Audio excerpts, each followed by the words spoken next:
Music City. Now, something our pit reporters are going to be keeping an eye on today, tire selection. A lot of teams spent practice time Friday scuffing tires to use in this race. For more on that, we head to the Craftsman Tech Garage and Tim Brewer. Tim? Thanks, AB. A brand new sticker tire, folks. It's one that come off the Goodyear truck, hadn't been on the racetrack. But here in Nashville, Tennessee, after they started with that sticker tire, run 3 or 4 laps, they found out there was a little bit of speed there. That's due to they heat cycled it, actually knocked the edge off the new tire. This tire actually ran faster. But there again, they ran 3 sets of tires, most of the teams, and scuffed them. Give the driver the advantage of saying, hey, this set 1, it was good. This set 2, it was tight. Set 3 was a little bit freer. So towards the end of the race, when you want to make your car better, the driver's going to say, give me that loose set of tires. We can put them on there for our last run, maybe have an opportunity to win the race here in Nashville. All right, Tim, so we'll keep an eye on that as the race unfolds. Our very own Nashville trio is ready at the mic, not for karaoke night, but to call the race. We turn it upstairs where Rusty has indeed joined Andy Petrie and Dr. Jerry Punch. Thanks, Henley. You know, we've claimed all week that tonight's race truly is an opportunity for us to see a fresh face in victory lane. The numbers sort of help support that claim. You can see there, of all those numbers, the bottom line, only 2 double-duty drivers coming from Pocono here, Kyle Busch and Carl Edwards, and the possibilities still exist. Now, guys, I'm going to ask our experts here, you know, how realistic is it that we could see a fresh face in victory lane tonight? And if so, who might that be? Well, most of these races, if you're going to win one of them, you got to beat about 15 or 20 Cup drivers. Tonight, there's only 2 of them that they'd have to beat to get their first win. Okay, they're good ones. I think, you know, Carl Edwards and Kyle Busch are going to be tough to beat. But it is possible for one of those guys to do it tonight. Brad Coleman's driving the 20 car. It won here in April. That's a good choice for me. And you know, he did guarantee a win in these 8 races in the Gibbs car. Well, I know I'm supposed to be non-partial. There's no doubt about that. But I got to pick one of my own guys. I think Brendan or Steven are due. I really do. I think it could be tonight for them. You know, we are in the unofficial capital of country music, you know, and some of the greatest songwriters have lived in this area for many, many years. So I'm going to put you guys on the spot. I want you to make up the title of a country music song that best describes what you think we're going to see here tonight. Now, who wants to go first? Andy, you go first. Okay, I'll go first. I'm not going to make one up because Johnny Cash already has a couple good ones. How about I Walk the Line, or if you don't walk the line, maybe the Ring of Fire. You might find yourself in a Ring of Fire. That's good, good. Rusty. How about Hobo to Hero? It can happen.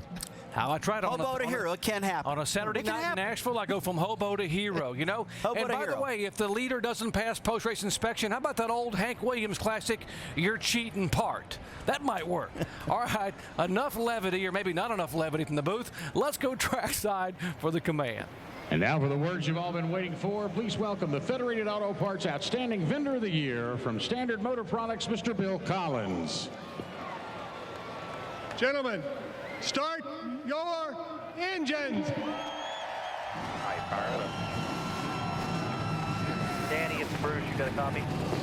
Yeah. Any fans on, Jared? No. Got 10-4. So you keep them on now. All right, we're running. Time. Yeah, if we're going up that hill, it's pretty safe on the mountain. 4. Yeah, I was just trying to check my steering. Cars getting set to roll off the pit road here in Nashville Super Speedway. Well, Nashville will always hold a special place in the heart and soul of tonight's in-race reporter. He won his very first race here in June of 2004. And when we return, we'll ask Jason Leffler if he's got what it takes to get back to victory lane here in Nashville, Tennessee tonight.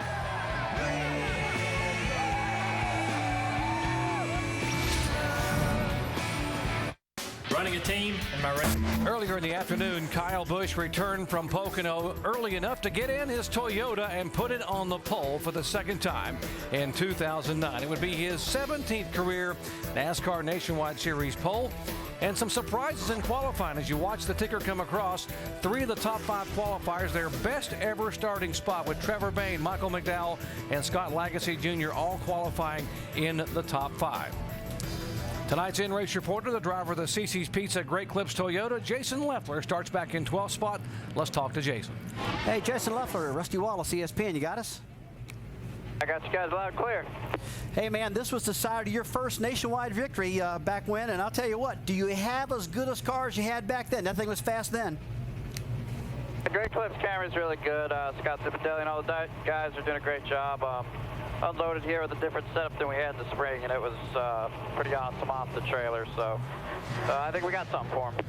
All right, buddy, we got an ESPN mailbag question, and it comes from Allison in Lawrenceville, Georgia. The question is, what do you attribute your team's success to over the past few months? I just like a team effort. You know, obviously we had some new faces and new people come in over the offseason, Scott Zipadelli and a few guys, and just pumped everybody up, and they gelled really nicely with the guys we already had there. And everybody's just pumped up. We're running good. 32 teams doing really well, and just a lot of good attitudes around the shop. And of course, with our support from Great Clips and Dollar General and all other sponsors, it's helped a lot too. So just thank everybody. All right, man. Thanks for talking to us. Now, Andy's going to talk to your crew chief, Scott Zipadelli. Hey, Scott, it's Andy Petrie in the booth. You got us? 10-4, Andy, I got you. Hey, Scott, we keep talking about this being a great opportunity race for a lot of drivers to get their first win, but it's also a great opportunity for these Nationwide Series only teams. How do you guys prepare for a race like this?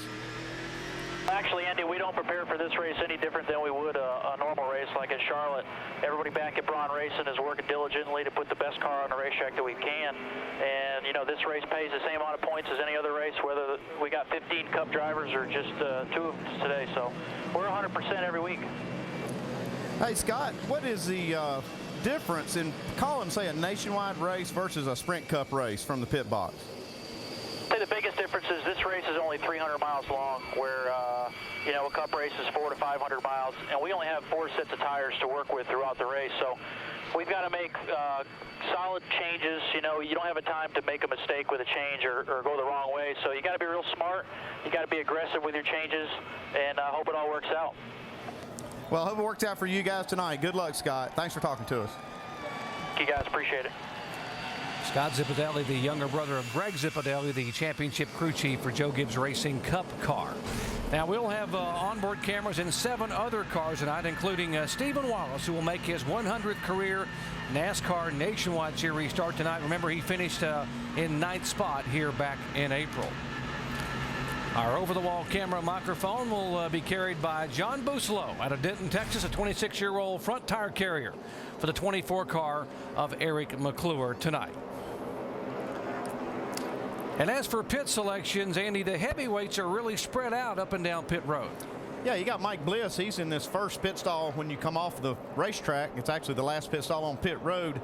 He's got a good way in there and not too much they're going to hold him up out. But then you move on down here to the next pit stall, and you see Carl Edwards has picked this opening down here at the garage area, and Brendan Gaughan just on the other side of him. These 2 guys have got really a good pit stall to get in and out of. But then as you move on down, you see the 47 car down here. He's got a good opening here, too, down at the very end of pit road, pretty close to the exit. You move down even farther, you see Brad Coleman in Joey Logano's car that he normally drives. He's going to be in that pit stall, so he's got a good stall. And Kyle Busch, the pole sitter, has picked the first pit, which is always the best one, and that's closest to this pit outline. It's the line everybody's going to be racing for after they make their pit stops. It's this one right here. You see it? That's what they'll be racing for when they come off pit road. We talk about this being a huge opportunity weekend. Why don't we get some more on the fresh faces in fast cars? Here's Shannon Spain. Well, Doc, there's been 3 different drivers behind the wheel of the number 29 car in the past 3 races. And tonight it's 22-year-old Stephen Light's turn to wheel that car. Now, while this may only be his second start in the Nationwide Series this season, his first start came right here at this very track back in April.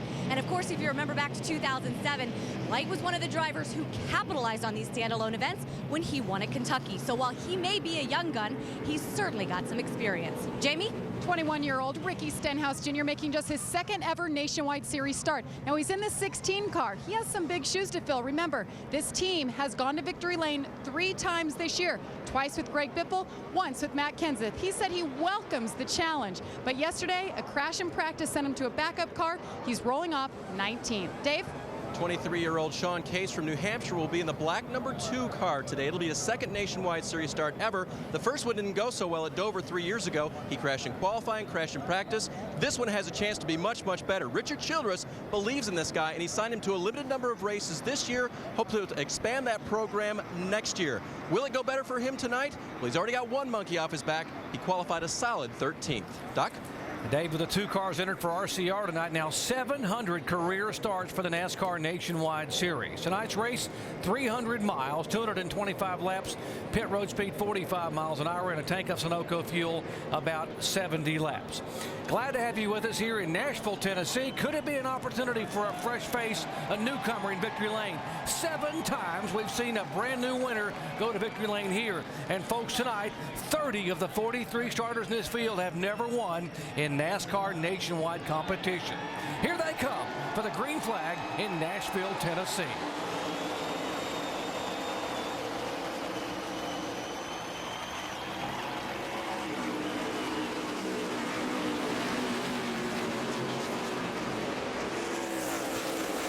Kyle Busch leads them down the back straightaway out of turn 2. Michael McDowell, who led 9 laps here back in April, his second spot.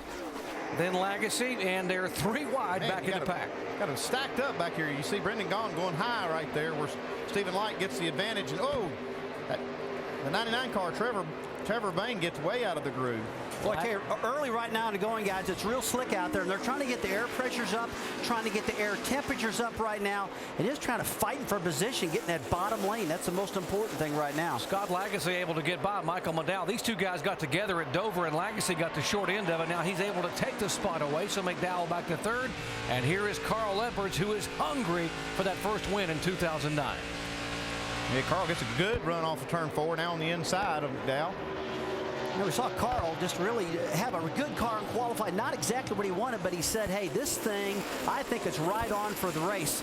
And this is a concrete racetrack, and this guy's so good on the concrete tracks. Hey, we nicknamed him Concrete Carl a long time ago. Carl Edwards was the fastest car in the final practice session here, which took place about this time last night. Yeah, and that's when you want your car to be good, is right now when the race is getting started. You know, qualifying is important, starting position is, but we got one in the wall, guys. 1 car up against the wall, the 09 of John West Townley. Oh, 2 or 3 more involved. The 05 of Casey Atwood involved. The 85 involved, that is Brad Baker. There's the heavily damaged Ford of the rookie Townley. That started out as really a 1-car spin and contact with the wall. Radiator in the right front we here. got big in a hurry. Yeah, it looks like Townley got up high coming off of turn 4 and got up in that dirty portion of the racetrack. Take a look at the replay here shortly and see what happened, but looks like the car, when I looked out the window and actually saw it, it was already sideways. Let's take a look here. Yeah, just a little loose, Andy. Wiggle. Gets up out of the groove, and it's real dirty up there, so he loses the car. It makes some contact with the wall. Not heavy, and then you got the car. So here comes Mike Harmon, and wow.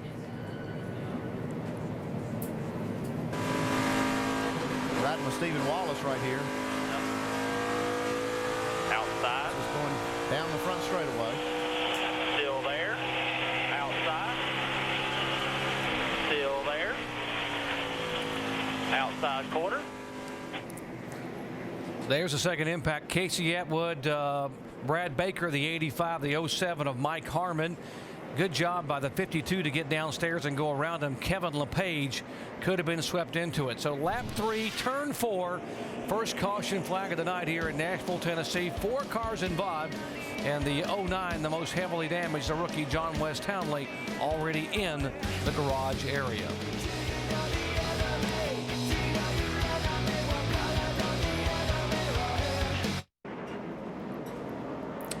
The NASCAR Nationwide Series at Nashville, coverage presented by Pennzoil under a quick caution just 3 laps into the race when what started with 1 became a 4-car pileup in turn 4. While they clean up, our look at our J-Ski news and notes. NASCAR has countersued Jeremy Mayfield, filing a lawsuit Friday saying Mayfield, among other things, violated his contract with NASCAR by racing while using a combination of substances in violation of NASCAR policy.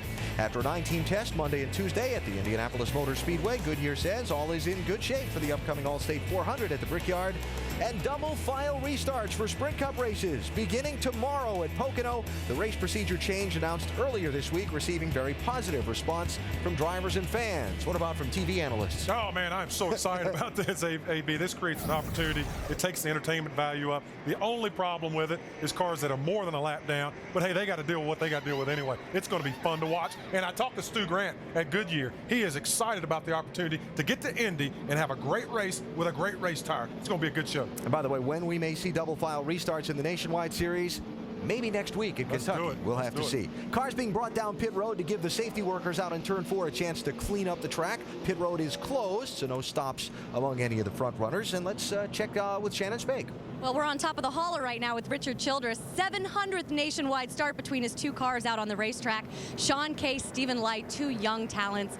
Tell me your thoughts on these 2 guys. Well, I wanted to come over and watch him tonight, and you know, Sean, this will be his first race with us, and I think he's going to do really well. He's got some experience, and we're watching him, and we've also got Stephen Light, and then you got to look in the background. I got Austin Dillon and Ty Dillon coming along too, so we got a lot of young talent coming along. Yeah, Austin Dillon just graduated from high school. Richard Childress watching on as his young drivers on the racetrack look to get it done tonight. Sean Case running 11th in that 2-car. Stephen Light 5th on the speedway at the moment in the Holiday Inn machine. Childress, of course, one of the most successful team owners in NASCAR Nationwide Series competition. 700 starts, 3 driver championships, 4 owner championships, 53 wins. He's had a little bit of success. CCB taking care of business, man. There you go. Still cleaning up here in Nashville. We'll come back in a minute. Can you say free to FederatedAutoParts300, we are finishing the cleanup on the racetrack, and while we finish that, let's go down to the garage area where Jamie is caught up with the rookie John West Townley. And he has a destroyed race car, but the good news is he's okay. What happened? Well, unfortunately, it was a good weekend up to this point. Out there on the back straightaway, there was an instance to where there was a guy on my inside, and he came up and got into my left side a little bit, and I think it probably could have taken a little bit of the aerodynamics away, caused it to push up the racetrack and getting those pebbles up there. But I did the best I could trying to save it, and unfortunately, it didn't do much damage to the rear. But the real unfortunate part about it is we got somebody else into us. Unfortunately, that's, you know, there were two or three wide racing there coming through there. We were just in the wrong place at the wrong time. But it really is a shame. These guys worked real hard on this race car, and you know, I feel like yesterday was a real good practice run, and I mean, today, you know, awesome qualifying effort we had. It's just a shame it had to end this way. But we'll get that Zaxby's Ford out there next weekend and see what we can do with it. Hey, Doc, on a lighter note, this team was able to raise over $13,000 for the American Red Cross. That is great, Jamie. So many teams trying to give back here after the devastation that took place here back in April on Easter weekend. The 96 car is our Aaron's Lucky Dog Free Pass winner here in the first caution flag tonight. Willie Allen, by the way, qualified back in 17th. Good qualifying for Willie, but he slipped back and got a lap down early, and now he will get back on the lead lap by virtue of the free pass. Our leader, Kyle Busch, all 11 laps thus far. Let's check in his pits. Dave. And Doc, he has just experienced a caution where there was cleanup on the racetrack. His crew chief, Jason Ratcliffe, asked him to weave it back and forth and feel out those tires. Do you have any idea what he might be talking about, guys? Feel out those tires before the restart. He's already told me not to comment on how many laps he leads. He called you out. He called me out in the pregame show. Said, Jerry, don't talk about all my laps and my jinx. So, yeah, these guys have got to be very, very gun-shy because of the problems they've had the last few weeks. Yeah, he knows what a flat tire feels like under caution, unfortunately. Here's the pace car pulling away. It is Kyle Busch, then the rookie Lagasse Jr., Edwards, Carl Edwards, Michael McDowell, and Stephen Light in the top 5.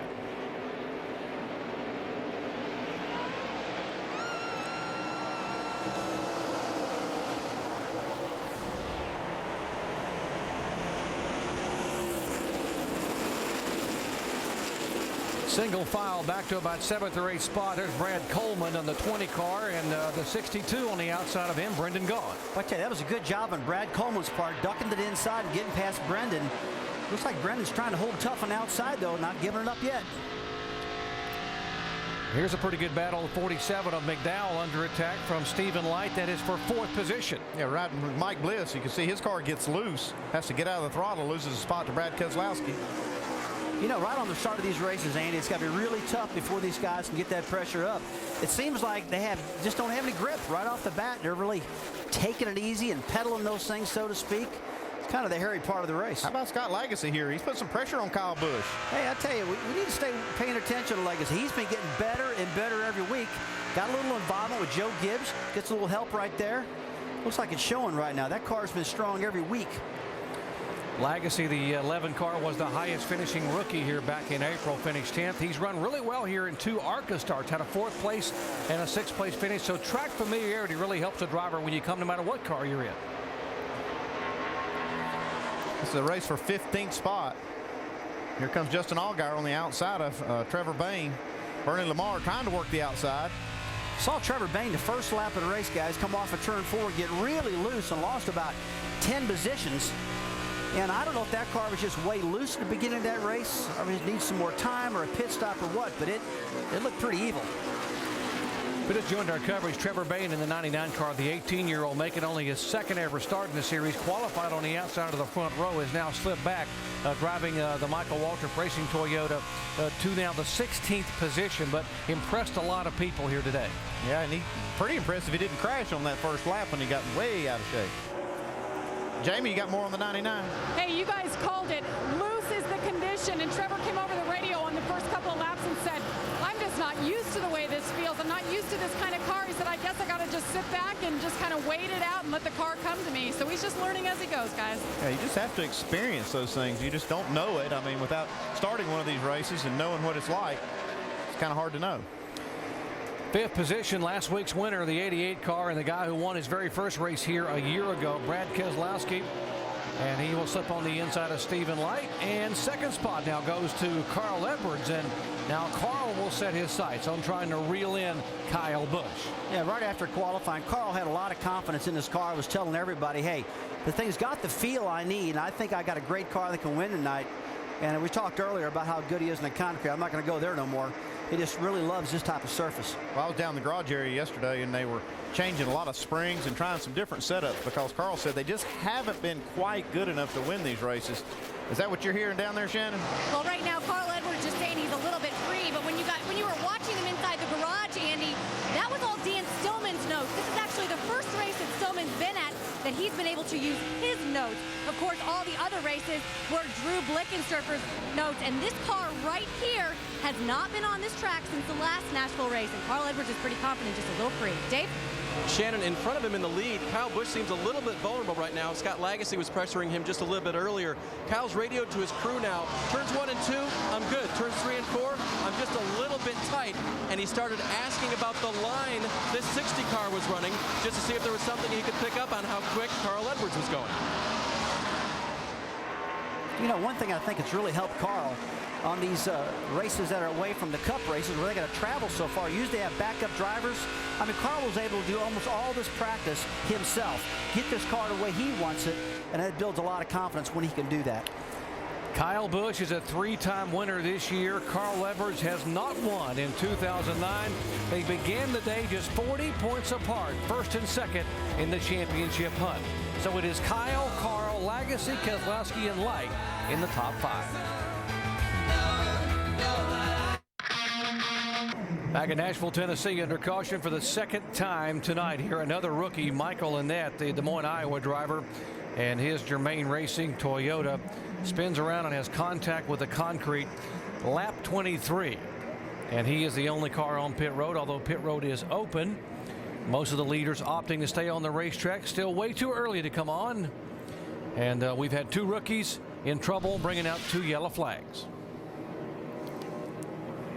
See right here, Michael Annette just gets loose and gets out of the groove. Whoa, at the wrong place right there. Not enough room to catch it. Yeah, I mean, the lap car or the 70 car wasn't close enough to him to get him loose. He really had a free track all by himself. And, you know, it seems like when they get off that bottom lane and get up in that 2nd lane right now, early in this event, those guys get loose up there. And when you get loose that close to the wall, that rear end's going to touch and that baby's going to come around and knock the right front off. And that's what happened there.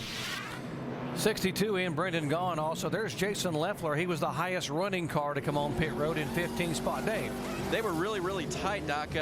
Driver saying as he now leaves pit road, do something. I feel like I'm on 6 cylinders. This car's plowing so bad. They changed 4 tires, made an air pressure adjustment for Jason. Also has some steering issues right now. Our in-race reporter, the steering feels stiff to him. Thinks the steering box or maybe the pump might be at issue here, but so far, it still works. So we had 20 cars actually stay on the racetrack, including the top 15 who were the leaders going by. Then Leffler came down. He was running in 16th position. He led a group down pit road. He and Brendan Gaughan and others to make some adjustments on the cars. Bernie Lamar also came down pit road under that exchange of pit stops. The front tire changer here, hitting the lug nuts. 1, 2, 3, 4, 5. Good and accurate. Going off and on. That was that's the way you do it right there. Come around to the left side, knock all 5 nuts off.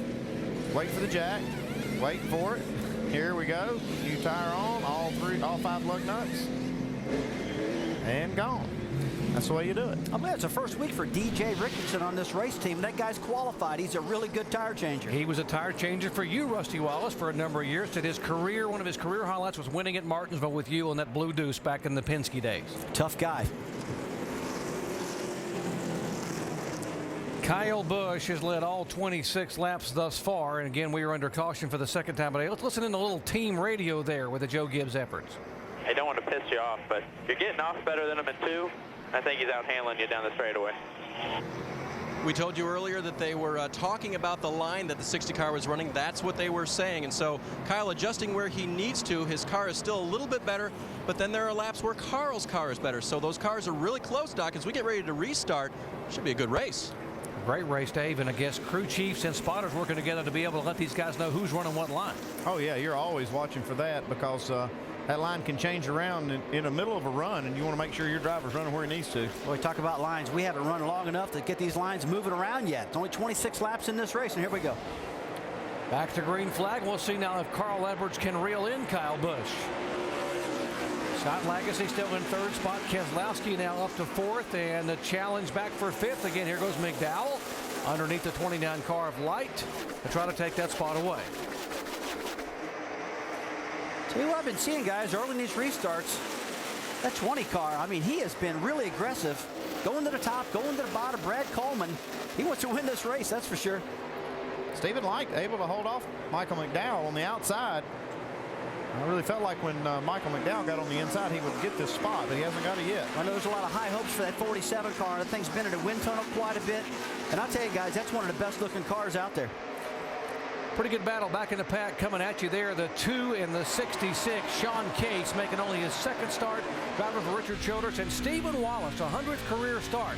Former pole sitter here. Stephen had a great run here back in April. He really likes this racetrack a lot, Jerry. They've worked on this car very hard. I mean, the whole team was wanting their first victory. And, you know, this is an opportunity race, and all these guys are thinking the same thing. Wallace makes the pass. Now Cale Gale in the 33 car. That's the Kevin Harvick and Delana Harvick owned car. Only race he will run all year. How hungry would this young man be to get that car to victory lane? He's racing like this is his last race. It might be this year. So he's going to do all he can. I tell you what, Kevin Harvick, that's a pretty good owner right there. If he does a good job, Kevin and Delana might let him stay in it for a couple more races. Cale Gale, who set on the pole in this car last August at Bristol and finished 4th, and he will move on to the NASCAR Canadian Tire Series for the remainder of 2009. Looks like Trevor Bayne's car has come around quite a bit too. He's hung up behind these two. Now he's making a move on Sean Case. I love the fact that we're talking about so many young drivers. And how about this matchup right here? Brad Coleman, 10 months he's been out of the car. Now moving on the inside of the 47. Well, McDowell's got his hands full. Yeah, he does. He's chased that car up high off turn 4. But like I said, Rusty, Coleman's been aggressive on these restarts, trying to make up spots. He knows this is a good opportunity for him too. Yeah, it is a great opportunity. And what about that pressure? I mean, I really don't know what the guy's going through, because, I mean, here's a car that wins a lot. And being that car yourself, you're expected to get it done. He's probably got a lot of pressure. Take a look at that 99. Great pass on the bottom. 12th position. Trevor Bayne takes it away and over Sean Case. And now behind the 2 car, which is Case, is the 12 car. Another impressive rookie there, Justin Allgaier. And Jerry, Justin didn't qualify real well, and it looks like he just needed some more time on the track and let that car come in, and it's marching towards the front. I've been watching it every lap. It's getting better and better. He's gained 10 spots since the start of the race. He told me in the garage area yesterday that he hustled the car too much in April, got impatient, and they had a problem on pit road, and he got more impatient, ended up bouncing it off the wall, and had a terrible finish here. Tell you what, I've been there, done that one before. Got a little aggressive, trying to make up for something I screwed up on previously and get myself in the wall. And, you know, this young group of drivers here, they've got to be patient, aggressively patient, let's put it that way, if they're going to finish this race and have a good run. We are 33 laps in the Federated Auto Parts 300 here in Nashville Superspeedway, and Kyle Busch has led all 33 laps. Holding off Carl Edwards in second spot, Scott Lagasse, Brad Keselowski, and Stephen Light, the top 5.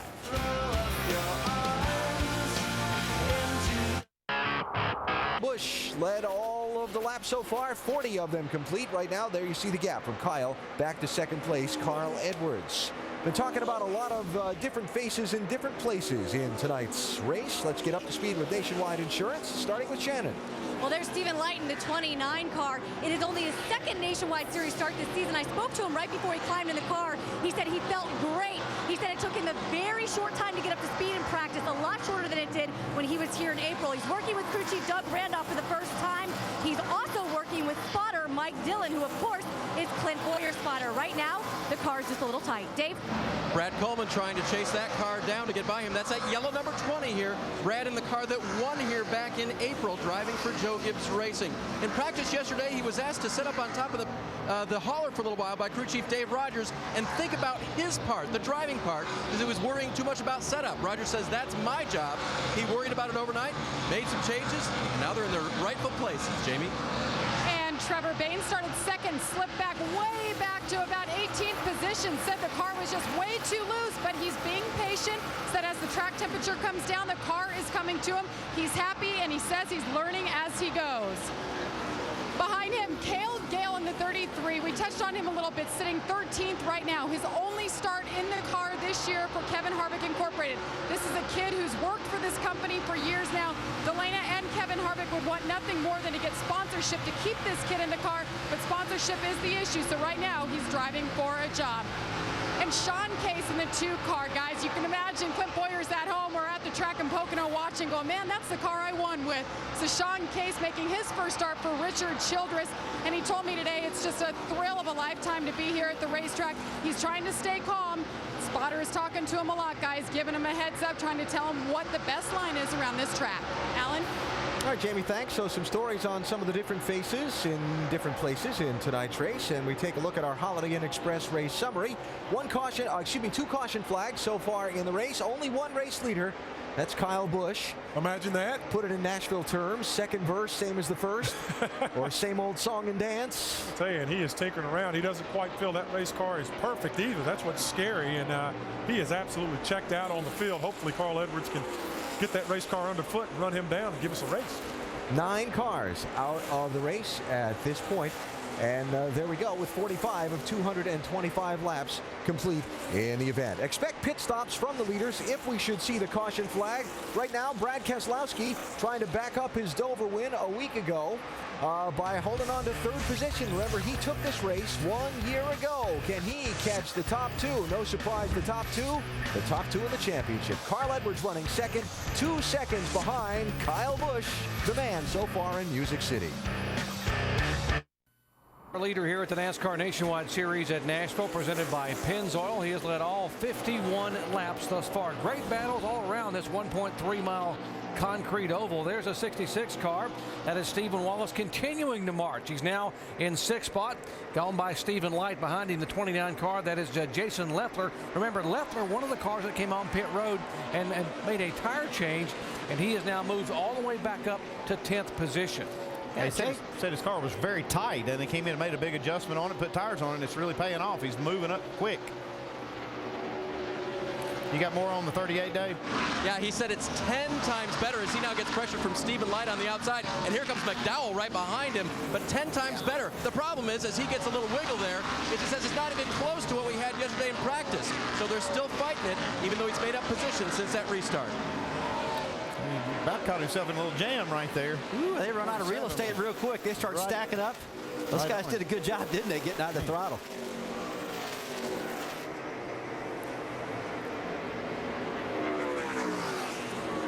Jason Leffler has had an incredible 2009 thus far. 7 consecutive top 10 finishes, and it all began here back in April. But we asked Jason Leffler, in order to win his championship or win a race, what's the key?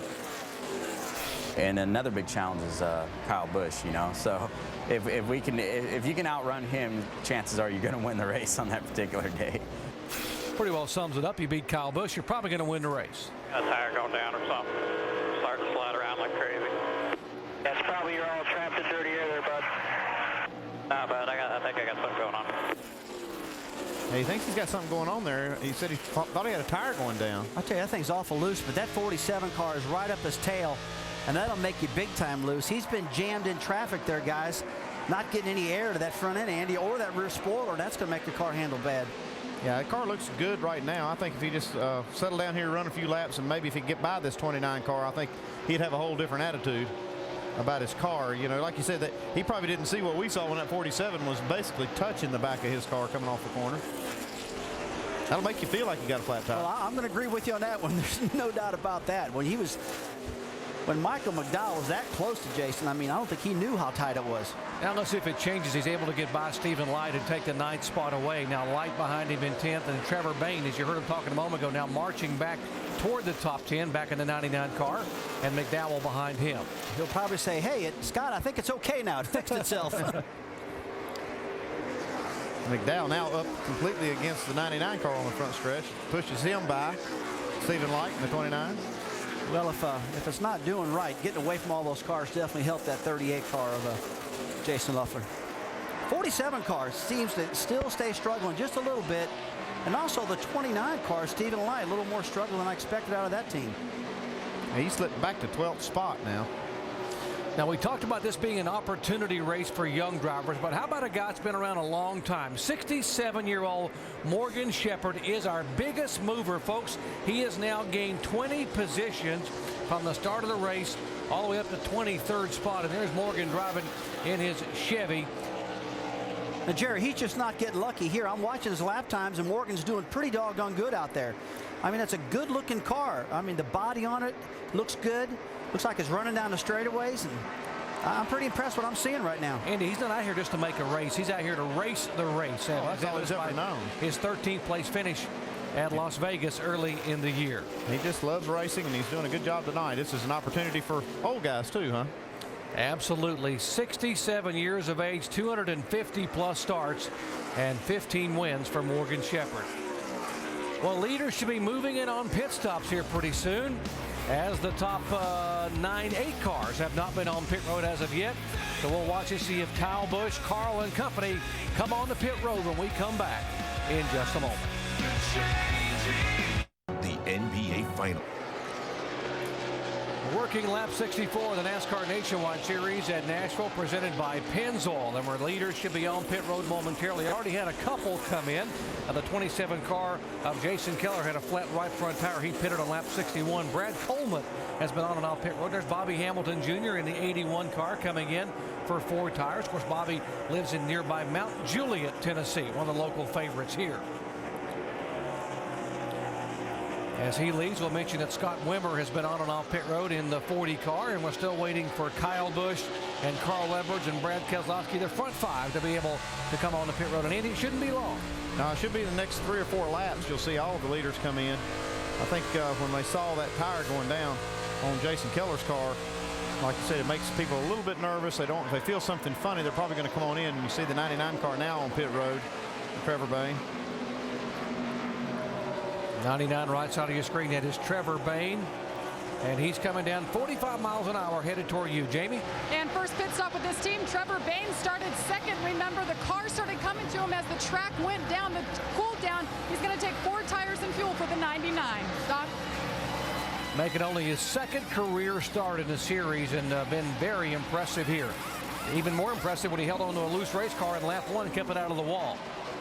Here comes a 29 down pit road. That would be Stephen Light. Shannon. Mike Dillon calling Stephen Light into his pit box, letting him know when to stop. This car needs a lot of work. Stephen Light is not happy with it. You saw that wrench in the back window. That is a chassis adjustment. 4 tires. He said it is very tight. He's been battling that condition since the green flag. And Ricky Stenhouse Jr. in the 16, remember, had some big shoes to fill, but he was ready for it tonight. Been struggling with this race car throughout the night. He slipped back quite a few positions, started 19th. We have a spin, Doc. Sean Case has spun trying to get on the pit road, and he will get the car turned around. We will stay green because it's on pit road as the leader now is in, Kyle Busch, to get his 4 tires. You see Kyle Busch getting 4 tires, and he almost did the same thing. He got loose there, Dave. Yep, they're going to help the exit of the corner with a wedge adjustment. They also made an air pressure adjustment for Kyle as well, and he's off pit road.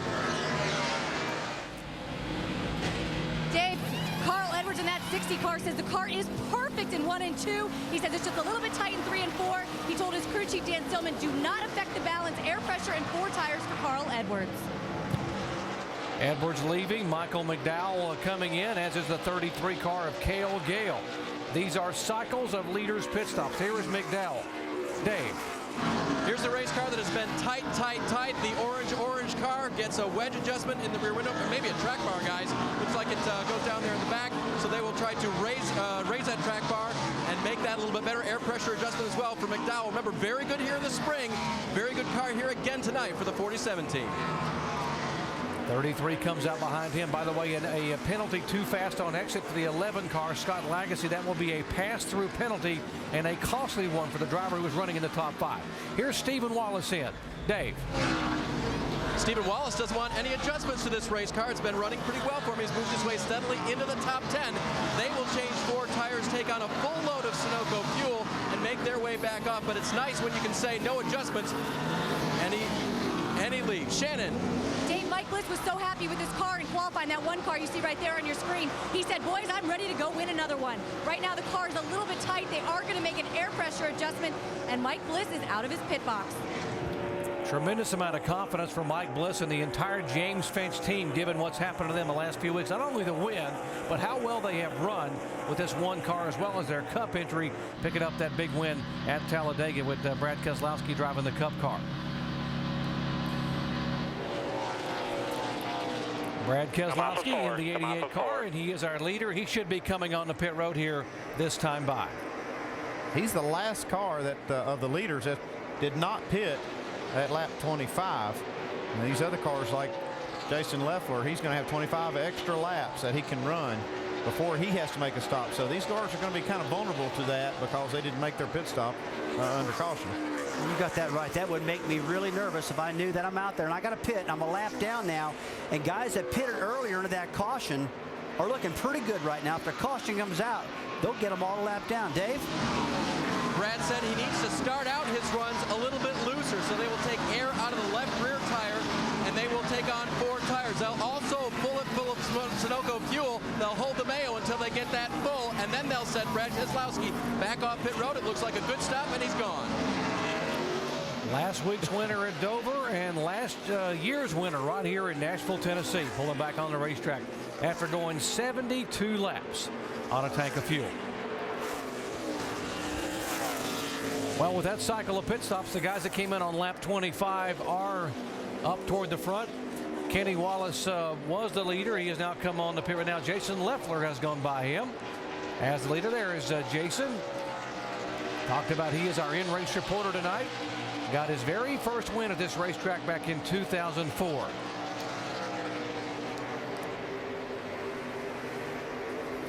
And we're talking about the 2-car and the issues he had. Sean Case making only his 2nd ever start in the series. Here's the problem trying to get into pits. Yeah, it's just tough to get it as much as you can and try to get down and gain time and coming off that racetrack too fast and not having the experience to know how to handle that. See Justin Allgaier.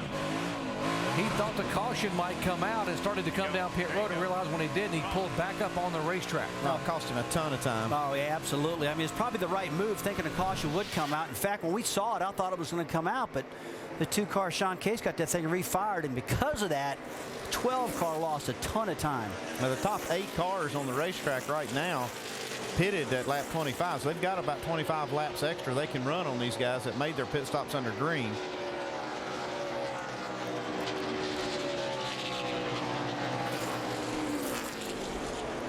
So with that cycle, we'd expect these guys will be on the racetrack, and then we're going to keep an eye because Kyle Busch is going to be motoring through these guys to try to run down Jason Leffler and company. It is Leffler, Kenny Wallace, Brendan Gaughan, Eric Darnell, and the 70 car of Shelby Howard.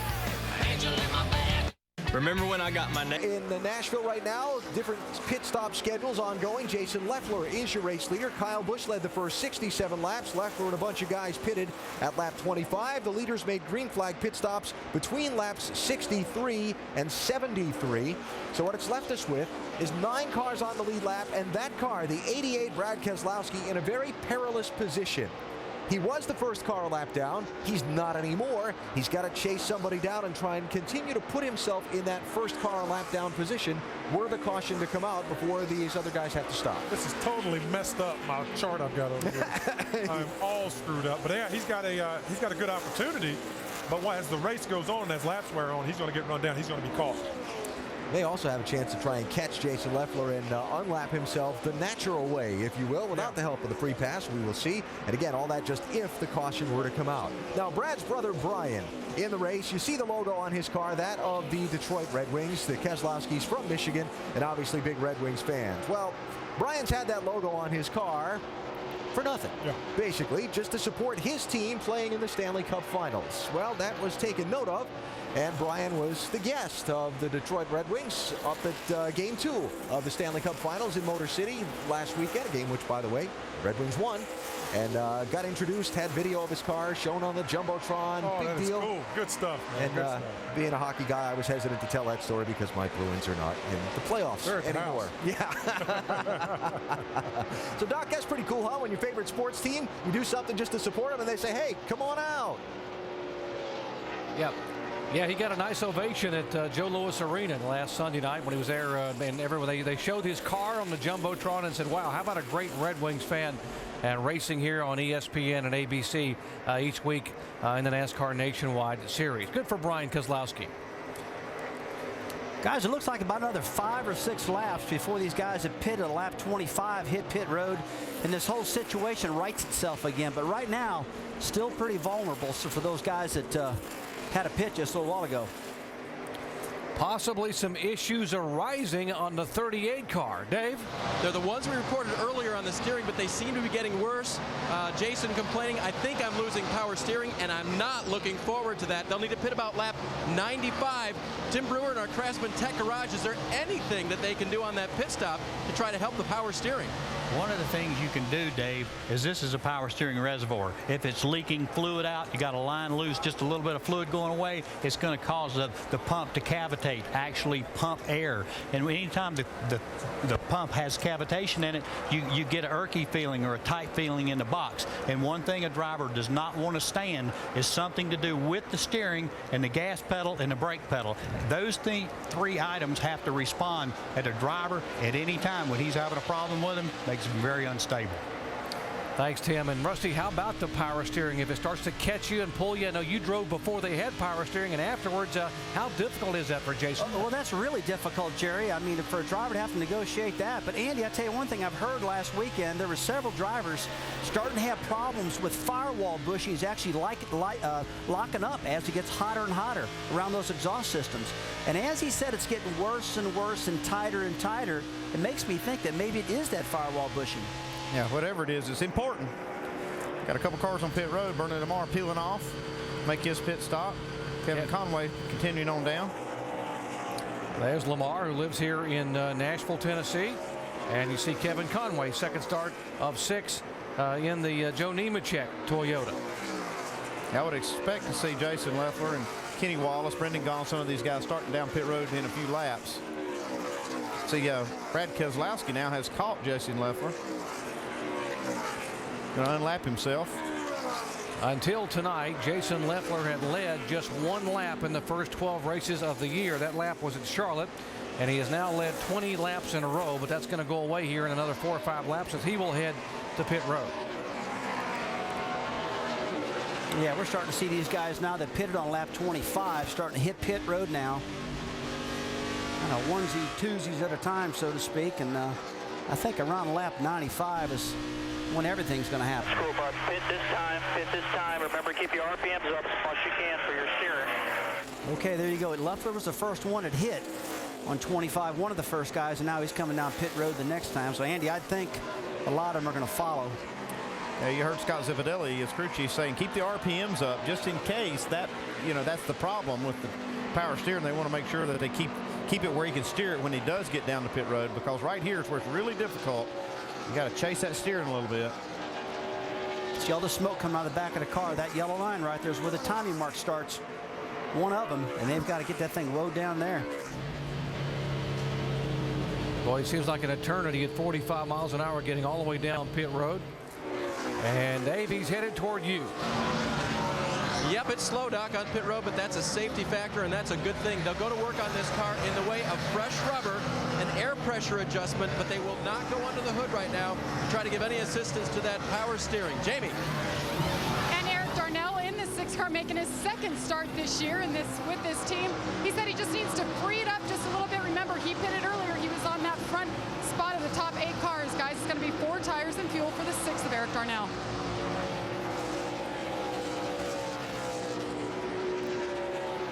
But Kyle Busch, while that's going on, guys, Kyle Busch is just setting sail, just trying to put these guys down all he possibly can. And watching his lap times, he's actually really not the fastest car on the racetrack. He's one of them.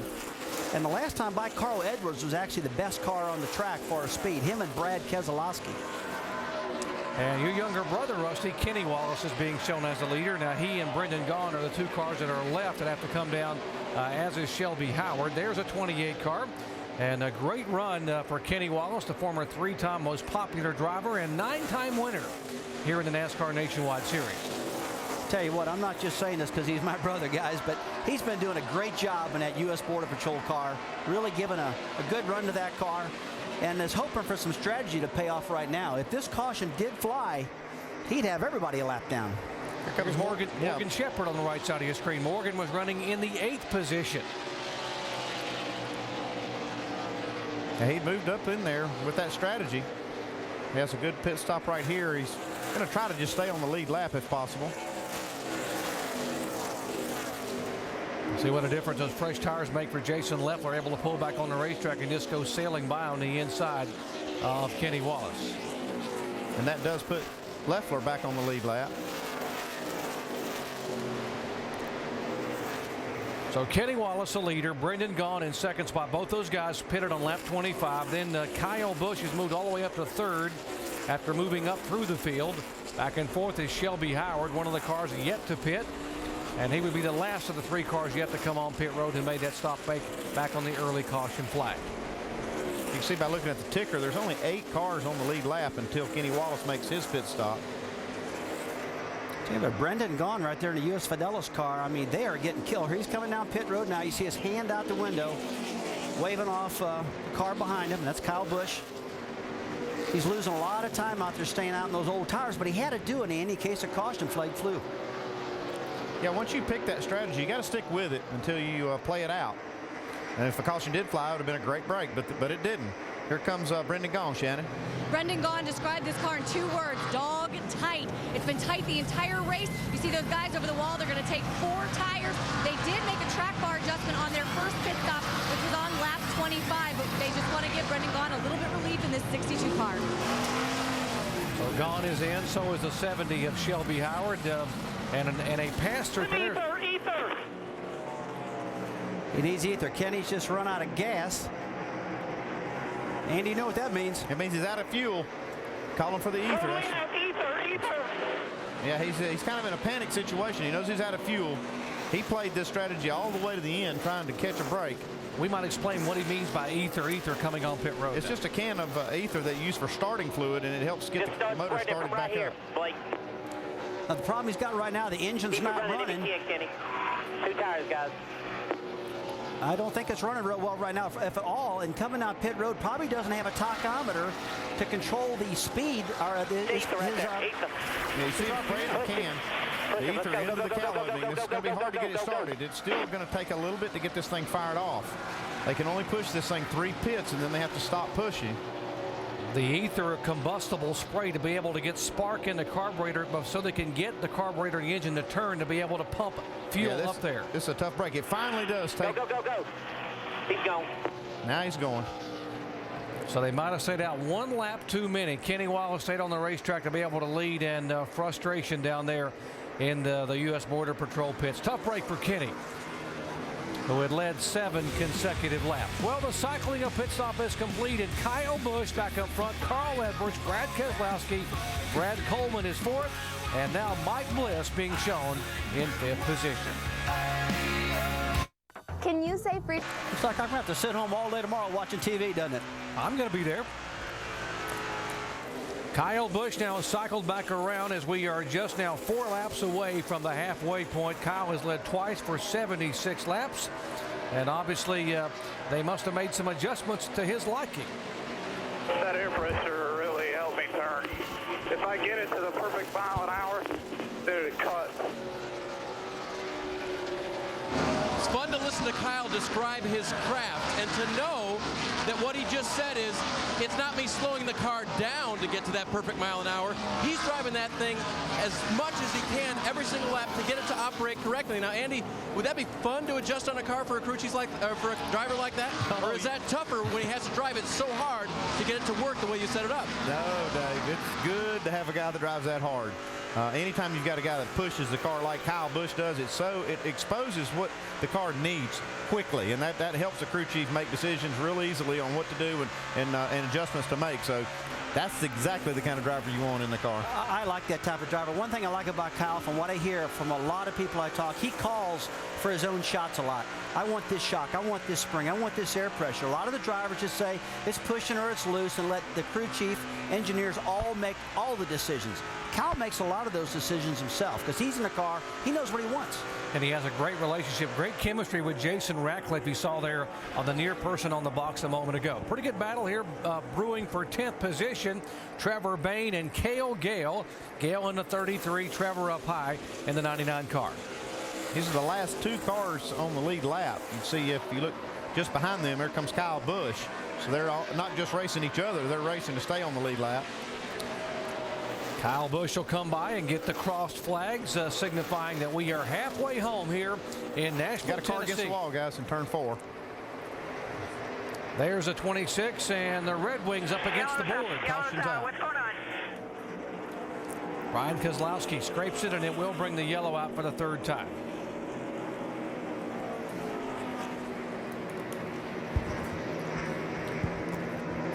So exactly at halfway, we are under yellow flag, and now the crew chief, everyone came down and pitted. Well, these guys pitted back on 68, so got to believe they're going to be coming on for fresh rubber. Oh, yeah, they're going to come in for tires and make a few adjustments here and see if they can catch Kyle Busch. Get a little reset. Yeah, this basically can get everything back in order. I mean, there were so many haves and have-nots out there that this caution flag is one of the first ones we've had. Got to get everything straightened out. It's getting darker out there, too, guys. Track's cooling down a lot. Cars are getting tighter. How many times have I heard you say that they're going to come in and adjust, see if they can catch Kyle Busch? Yeah, I know. That's I'm sure a lot of guys getting frustrated at just how fast this 18 car's been. He's been very hard to beat. Well, Cale Gale and Trevor Bayne were loving this caution flag right now because they were close to getting lapped. I was really helped watching them out. Second place Brad Keselowski was actually running lap times very, very comparable to the 18, but he was 6 seconds back. This helps him close that gap. The 47 car, there's Michael McDowell, who qualified 3rd. He will get the Aaron's Lucky Dog free pass, so a good break for Michael, getting him back on the lead lap. That'll now put 12 cars on the lead lap. It is Busch, Keselowski, Edwards, Coleman, Bliss at top 5. Then Leffler, Stephen Wallace, Light, Keller, Gale, Bayne, and now McDowell. Those 12 cars on the lead lap as we work caution here for the 3rd time tonight. All the guys up on the wall ready to go. You see right here, Keselowski will try to close this gap just a little bit as they get to the entrance. Get you about an inch. Here they come down. Let's go down to our Toyo Tires triple pits. Shannon. Well, Doc, one thing you don't want to hear your driver say is we went the wrong way. That's exactly what Carl Edwards says. He says the car is just too loose, can't get back to the gas. They're going to go 1 round down on the left rear wedge.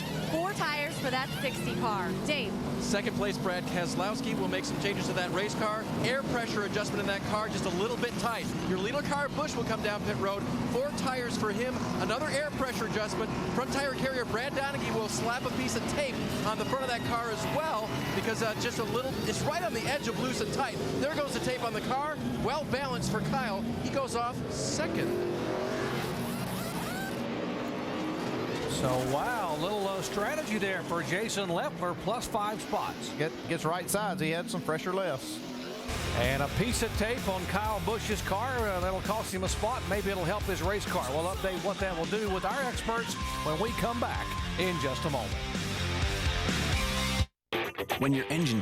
A special night that he will never forget. June 12, 2004. Kyle Busch looked to be the man, but suddenly runs out of gas and pulls it off in the grass. But how about a win? Oh, yeah, they somehow on fumes. Jason Leffler able to come down on the flat of the racetrack and pick up a memorable first career victory in the NASCAR Nationwide Series and gets that coveted Gibson guitar here in Nashville. He's our in-race reporter. He is our leader. Let's speak with Jason. Jason Leffler, Rusty Wallace, ESPN. You got us? Got you loud clear, Rusty. Hey, buddy, we were hearing early that you're having some steering problems out there. Is that thing fixed itself? It's tough to steer. I mean, I wouldn't say I don't have power steering, but it's definitely not keeping up, and then especially when I get in traffic and get the RPMs down and everything, the wheels just jerking out of my hand. So I'm having a hard time in traffic, but so we're just kind of running our own race here, but we should be all right. Well, it looks like you and Scott got yourself in good position right now. You're doing a good job fighting that thing.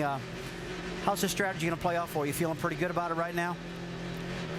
We'll see here. We're going to lose some spots here definitely on the start, but we couldn't afford to put tires on. We had to put tires on early, and we just want to make sure we don't run out of tires at the end of this thing. So if we can maintain back where we were running, 5th, 6th, 7th there, come in for the last stop, adjust on it, we're going to be in great shape and get this great clip. Claim. All right, man. Well, thanks for talking to us. We appreciate it. Go get him. Andy, he made a very important comment there because they were running out of tires late in the race, and in this series you are limited to just 6 sets of tires. That's for the whole weekend, not just for this race. They already burned up one of those sets in practice, so they did, and they made an early pit stop and used up a set of tires, so they just wanted to save it here and only had 20 laps on this set, so that's why they didn't put tires on. And you could use those tires later on, certainly as this race progresses. Well, we have our Verizon wireless mailbag, and if you'd like to text your question to 8610, standard messaging rates apply, standard texting rates apply, or go online to ESPN.com to submit your question. This weekend's question comes from Heidi in Monterey, California. And Rusty Wallace, she heard about, they just announced the double file restarts for the Sprint Cup Series. Can you explain what this means? Well, they're going to have double file restarts right now. Instead of the cars lining up on the outside and all the lap cars on the inside lane, it's going to be the first car on the inside, second car on the outside, third place car on the inside, just basically like the start of the race. And if somehow you got trapped in the front and you were at the tail end of the longest, or tail end of the lead lap, so to speak, we hear a lot, you would get waved around. And that's something that's going to change in NASCAR. Stay tuned. A lot of people are still confused how it's going to work out, but NASCAR inform us. Doc? And if we had it right now, what that means is that Leffler and Kyle Busch would be side by side, and you would have Edwards and Keselowski 2 by 2 with other lead lap cars up front, which I think is a great move by NASCAR. It'll give us much better competition on the restarts. Going to be a lot of fun. We'll see the start of it at Pocono tomorrow. Yeah, how about when they get to Martinsville or Watkins Glen going into turn 1? That's going to be fun to watch. All right, Ken Leffler, hold on. Remember, he talked about he might be a sitting duck here, not having changed tires. And here goes Kyle Busch. He's a sitting duck for sure for Kyle Busch with fresh tires against Jason Leffler with 20 laps on his. And a little steering issue. See Eric Darnell in the 6th car. He's the first car 1 lap down. Yeah, Carl Edwards actually is the 3rd place car. It is a 60 car, then the 88 of Keselowski. Guys, a lot of times these guys are a lap down on that inside lane. They just don't feel like they can race those leaders. They really don't want to get in their way, but with this new rule that NASCAR is doing, everybody's going to be racing everybody, and I think this rule is pretty cool. Carl Edwards having trouble now getting by his teammate, the 6th car. Now we got some 3 wide action getting into 3. Sorts itself out, but Legacy gets loose, chases it up the hill. Legacy a lap down, and again they're 3 wide. There is Stenhouse in the 16. Then Bliss in the 1 car is on the lead lap in 7th spot. Careful, guys. Oh, 3 doesn't touch right here. Still in the middle. Too good. Still in the middle. Still 3 wide. Still in the middle. Okay, now we're sorting back to 2. That's that veteran of Mike Bliss knowing when to back out, because, man, when you lose that air to that car, that baby gets loose in the center. A lot of guys spinning because of that situation, and Bliss got away with it. Yeah, Bliss in the 1 car is 7th. Behind him, Stephen Light in the 29 is 8th. Guys, you see how they're so racy right now? 3 wide, 2 wide. I got to believe, Andy, I know I'm harping on this new rule that NASCAR is doing, but I got to believe we're going to see a lot more of this style racing when that rule happens, because they can race everybody instead of staying away from the leaders. Yeah, that's the difference. We've got lap down cars racing in among the lead lap cars. You won't see that with the new restart rule because they'll all be racing the cars that are on their lap. Right now, there are just 12 cars on the lead lap. Whoa, trouble. Big crash off turn 4. Wreck behind you. Yellow is 4 or out. 5 cars Yellow involved in a Another turn big 4. mess over there. There's going to be debris everywhere. That was huge. Sean Case involved. The 99 of Trevor Bayne, the 27 of Keller. Doc, a lot of the hopefuls that we were talking about in our show, Cale Gale's involved in this thing. Big damage to the front of Kevin Harvick's car. Stenhouse car just destroyed in the front end. Got oil leaking out of it. And this is the 2nd car that they've lost now. They really wadded one up in practice, guys. Now, Jack Roush has taken 2 destroyed cars home from that 16 team. There's Jason Keller. Now, he was 6th in the point standings on pit road. Here's the 33, Cale Gale. His only start of the season. Yeah, it's not what he wanted out of this. See right here, Stenhouse gets loose off turn 4 and then stacks them up. See Keller nowhere to go. All these cars just victims of this. When Sean Case really gets a piece, he really did the right thing when he saw Stenhouse spinning. He slowed up, then get hit in the back. Looking back from Mike Bliss, you see Stenhouse get sideways, and then suddenly they just all stack up. Caution's out. Caution's out. Caution's out. Here's Kevin Conway. We're riding with him, and oh, look what he looks at. Cars everywhere as he slips through. Great job. I mean, he did a good job picking his way through that mess right there. There's Stenhouse. Watch the 27 and 2 come up across. Yeah, once the contact happened with Keller and Sean Case, that was what involved a lot of cars there. You know, I'd be interested to see the right front tire in that 16 car because it looked like it was a little soft. Like maybe it's going down.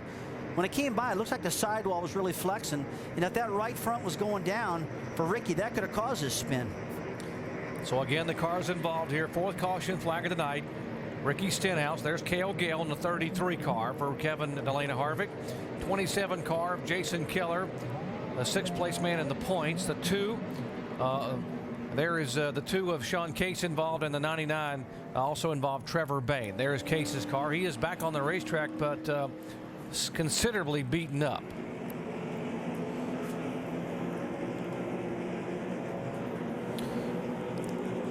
Five cars involved in an incident coming out of turn 4 on lap 124.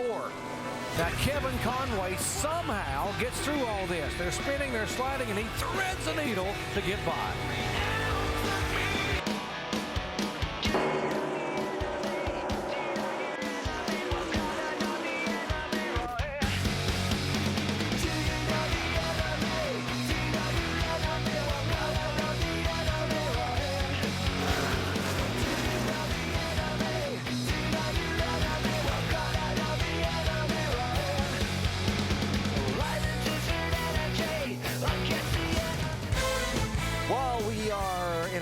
Moment in Nashville. A reminder about Game 2 of the NBA Finals tomorrow night.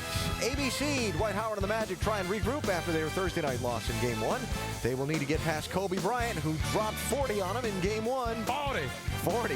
The NBA Finals on ABC tomorrow, 8 Eastern. Coverage starting at 7:30 Eastern with GMC NBA Countdown. More information is at ESPN.com. It's quiet here in Nashville because NASCAR's put out the red flag to allow the cleanup crews a little freedom to work without the cars buzzing in and around them. There's a lot of oil to clean up around the speedway. You know, all I could think of, Brad, watching the replays of that accident was guys sitting up in Pocono in the Sprint Cup drivers' motor coach lot. Some of them going, oh, and some of them going, oh, yeah. Let's see, Kevin Harvick owns that car. Yep, we had the car owned by Michael Waltrip involved, the 99. And then there was the car that Joe Nemechek owns, the 87, that somehow finds his way right through the middle. He needed some good luck, and he got a little break there. But just some of these guys are really upset. Ricky Stenhouse. This looks like that right front tire might have went down just a little bit. It just came out from under him. It was like he was on black ice and created a lot of melee here. You know, those little JTG Doherty car there, the 47. Then another team owner. He's not in Pocono, but he's happy.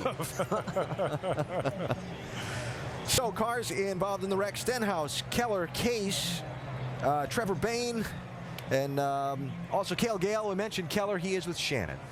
Alan, he considers this his home track. Baker Curb just about 30 minutes away. I know you guys were looking for a strong finish here tonight. What happened out there? We had a great car. Really just we cut down a tire early, but it cycled around, and we're running great times. Car was good all weekend, so I want to thank State Water Heaters for coming on board, but just disappointing. I guess a little bit of inexperience, trying to push it too fast up there, but you know, we all had to get experience somewhere, sometime. It just unfortunately we got caught up in it, but yeah, Baker Curb's here, local, and wish we'd run a little bit better. I mean, wish we'd finished better. We ran great, but it's a bummer. I mean, I felt like we could get up there and contend for that first top 5 for the year, and you know, I don't want to complain about the inexperience, because I was inexperienced one time too. Just a byproduct of what we have to go through. How you think you guys are going to be able to get this car fixed up? Yeah, I think so. I mean, you know, we're riding that, you know, points battle. We're 6th coming in, so we got to battle hard, and just you know, the guys have worked hard. We had a fast race car, and it just shucks. That's all I can say. You know, it is what it is, and Dad's at home. He's a little under the weather, but hope I was going to give him something to cheer about, but unfortunately it ended a little short. Doc, you can hear the disappointment, but spoken like a true veteran, huh? Dave? Shannon with Jason Ratcliffe, now crew chief for Kyle Busch. I want to take you guys back to a conversation you and I had about instant messaging. You send all of your changes and everything that's going on with your race car down to Dave Rogers in the 20 car. And you told me the only time you don't like it is when your buddy is playing catch up and you're in the lead. That's the case right now. They're throwing all kinds of things at it. You're seeing what they're doing. Does it make you question, should I be doing more for Kyle? Well, it always does. When you're out front like this, it's easy to, I don't want to say get complacent, but when the car is good, you don't want to do anything stupid. So you want to keep working on it and making it better, and thus far we've been pretty successful at that tonight. But you're right. I mean, when I look back there and I know what kind of changes those guys are making, and they're winging on it, they're swinging hard. You want to do enough to win the race. You don't want to sell yourself short here at the end. So it's a fun game. It's a chess game. And on that note, do you want to change Kyle's car anymore based on how it's been since the start of that run? I haven't talked to him since we started. We made another adjustment right here. We've only run 4 or 5 laps green. Obviously, it took off good because he jumped up there and got the lead. He's pretty happy with it, but I'm sure we'll have to keep working on it because those guys behind us will be working on it. All right, they will continue to monitor the situation for Kyle. Jamie? And Cale Gale has been checked and released, and knowing that this is the only nationwide race scheduled, how much of a heartbreaker is this, Cale? Oh, man, it's really a heartbreaker. Our Ream Chevrolet was really good. Ernie tuned it up right there for the next run, and it looked like somebody got turned around in front of us there and got turned around from behind. Just a chain reaction deal, wrong place, wrong time. But just want to thank Kevin Delana for giving me the opportunity, and hopefully next time we'll go back and get him again. What's next for you? Looking like a Canadian series in August. Hopefully we'll go up there and have a good time, but really sucks tonight. I mean, 33 cars been running strong all year, and Kevin and Ryan and Tony Stewart and even Kelly Byers here at Nashville in the spring. We just really a heartbreaker, but hopefully we'll be back to get them soon. Well, this guy is a hard worker, Alan. He works in that KHI shop, paying his dues. It's unfortunate it ended tonight. Cale Gale was running 12th at the time he was involved in the crash. Jason Keller was running 9th. Trevor Bain 10th. Let's see, Ricky Stenhouse was 18th at the time he was involved in the crash, and Sean Case was running 20th, again, at the moment of the accident. So under the red flag with 98 laps to go here in Nashville, Kyle Busch leading Jason Leffler, Carl Edwards, Brad Keselowski, and Brad Coleman, but they're parked for now. And welcome back to Nashville Superspeedway. Still under a red flag condition. We had a big pileup that involved a lot of our young guns that we have been touting and talking about all night long. Ricky Stenhouse Jr. joins me now. We just watched the replay. What did you see and feel there, Ricky? It's just, first I want to apologize to all the guys involved. There was a lot of good race cars involved, and did not want to end this way. We had a rough weekend to start to the weekend, and our City Financial Ford Fusion was pretty decent. We were just kind of logged some laps and finish the race was our main goal. And the lap before it got really, really loose, and I ran way up the racetrack there, and then I don't know, I went down in 3 and 4 that time. It just got really loose again before I started to pick up the throttle. So I'm not sure what happened. I might have just lost it, but can't say for sure. That turn 4 gets you. Last time we were here, that's where you crashed. Yesterday in practice, that's where you crashed. What is it like mentally to try to overcome something on the track that bites you like that? It's definitely pretty tough. You know, we made some laps last night after practice, and it was kind of shaky there off of 4, and we were really good in 1 and 2 all day today. Just lost so much time in 3 and 4, and was getting better and better, easing into it, and I don't know what happened.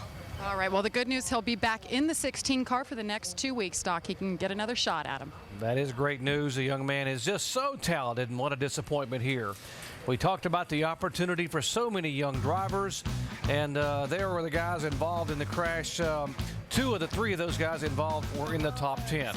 Back with more from the Federated Auto Parts 300 here in Nashville, Tennessee in just a moment. A red flag here, the NASCAR Nationwide Series at Nashville, presented by Pennzoil. We are just past the halfway. In fact, 98 laps to go here. We've had 5 leaders and 7 different lead changes. If you like the NASCAR Nationwide Series, and we hope you do, you'll join us next week at Kentucky. And, of course, there have been 3 first-time winners the last 3 times we've gone to Kentucky Speedway, then Milwaukee Mile, New Hampshire. Well, how about Daytona in July 3rd? Tickets are available www.nascar.com/tickets for the NASCAR Nationwide Series. Our in-race reporter, the 38 car, Jason Leffler, being shown in 2nd spot. And a moment ago, we heard this on his radio. Are your muscles all pumped up? Yeah, major arm pump up. That's cool. Hey, I can encourage you this way. You remember when Smoke won Sonoma with no power steering? You're definitely in better shape than he is. Yeah. I still find that hard to believe, but yeah. By Smoke, they're referring to Tony Stewart, and they're having some fun with their driver, Jason Leffler. Now, let's talk about the power steering issues they're having. Why don't we go down for a little more show and tell in our NASCAR Craftsman Tech Garage. Here's Tim Brewer. Thank you very much, Jerry. Hey, folks, when the guy's turning the steering wheel back here, Rusty's talking about the bearing that sits in the firewall. It's actually right here that the steering shaft comes down through. But if that bearing gets really dry, it might be just a little problem getting through it. But still yet, I'm betting it's the power steering fluid itself. Some guys use a remote reservoir, and it sits back in this area. But still yet, anytime the fluid returns in this area, it has to get back to a solid form before it goes out the bottom, or you get that pulsation in the steering wheel. If it was me, if I was Zeffirelli, I'd come in and overfill it because I think it's power steering level. Doc? Thank you, Tim. We appreciate that. We might mention some of the guys that have been on pit road here in a little early. The 2 and the 29, the 47 coming in, taking on tires.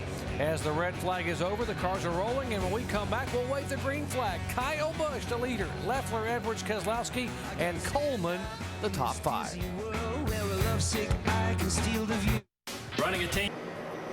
Pace car pulling away, and Kyle Busch will lead them down to the green flag here. It'll be 94 laps remaining in Nashville, Tennessee. Kyle Busch has led 3 times for 92 laps. Jason Leffler in 2nd, then Edwards, Keselowski, Coleman, and Stephen Wallace up in 6th spot. It's amazing how that 18 gets started on these restarts. Hey, he's been so good. Almost every single race just, taking off, rocketing away on those restarts, Andy, like you said. And that's won him a lot of races. Challenge for 3rd spot. Here's Brad Keselowski on the inside. 2 of the Concrete Cowboys. Keselowski's got 3 wins on concrete, and Carl has 5. Like I said, that last green flag stint we had, the 88 car was just as fast as Kyle Busch, if not just a little quicker. Now he's kind of closed the gap here with these cautions. Maybe he can get up there and give him a little competition. Yeah, this has been one of the first times all night long that Brad's been that close to Kyle Busch, and we'll see what he's got. His lap times have been really good. I mean, at times better than Kyle. Keselowski will take the spot away. The 11 car Legacy, by the way, showing a lap down, still running well in 13th position. Tell you what, you see Jason Leffler falling back. Andy, I got a question for you. I mean, he's got 20 more laps in his tire. Jason does. I don't know if I would have pitted that car or not. I maybe should have. Here's a gaggle of cars back in, that is 5th, 6th, 7th, and 8th. The 20 car, Brad Coleman, is in the 5th spot, or now the 6th position as Stephen Wallace has gone by. Close quarters racing right here with lead lap cars and lap down cars. Mike Bliss in the 1 car being shown in 7th. Stephen Light behind him, then McDowell.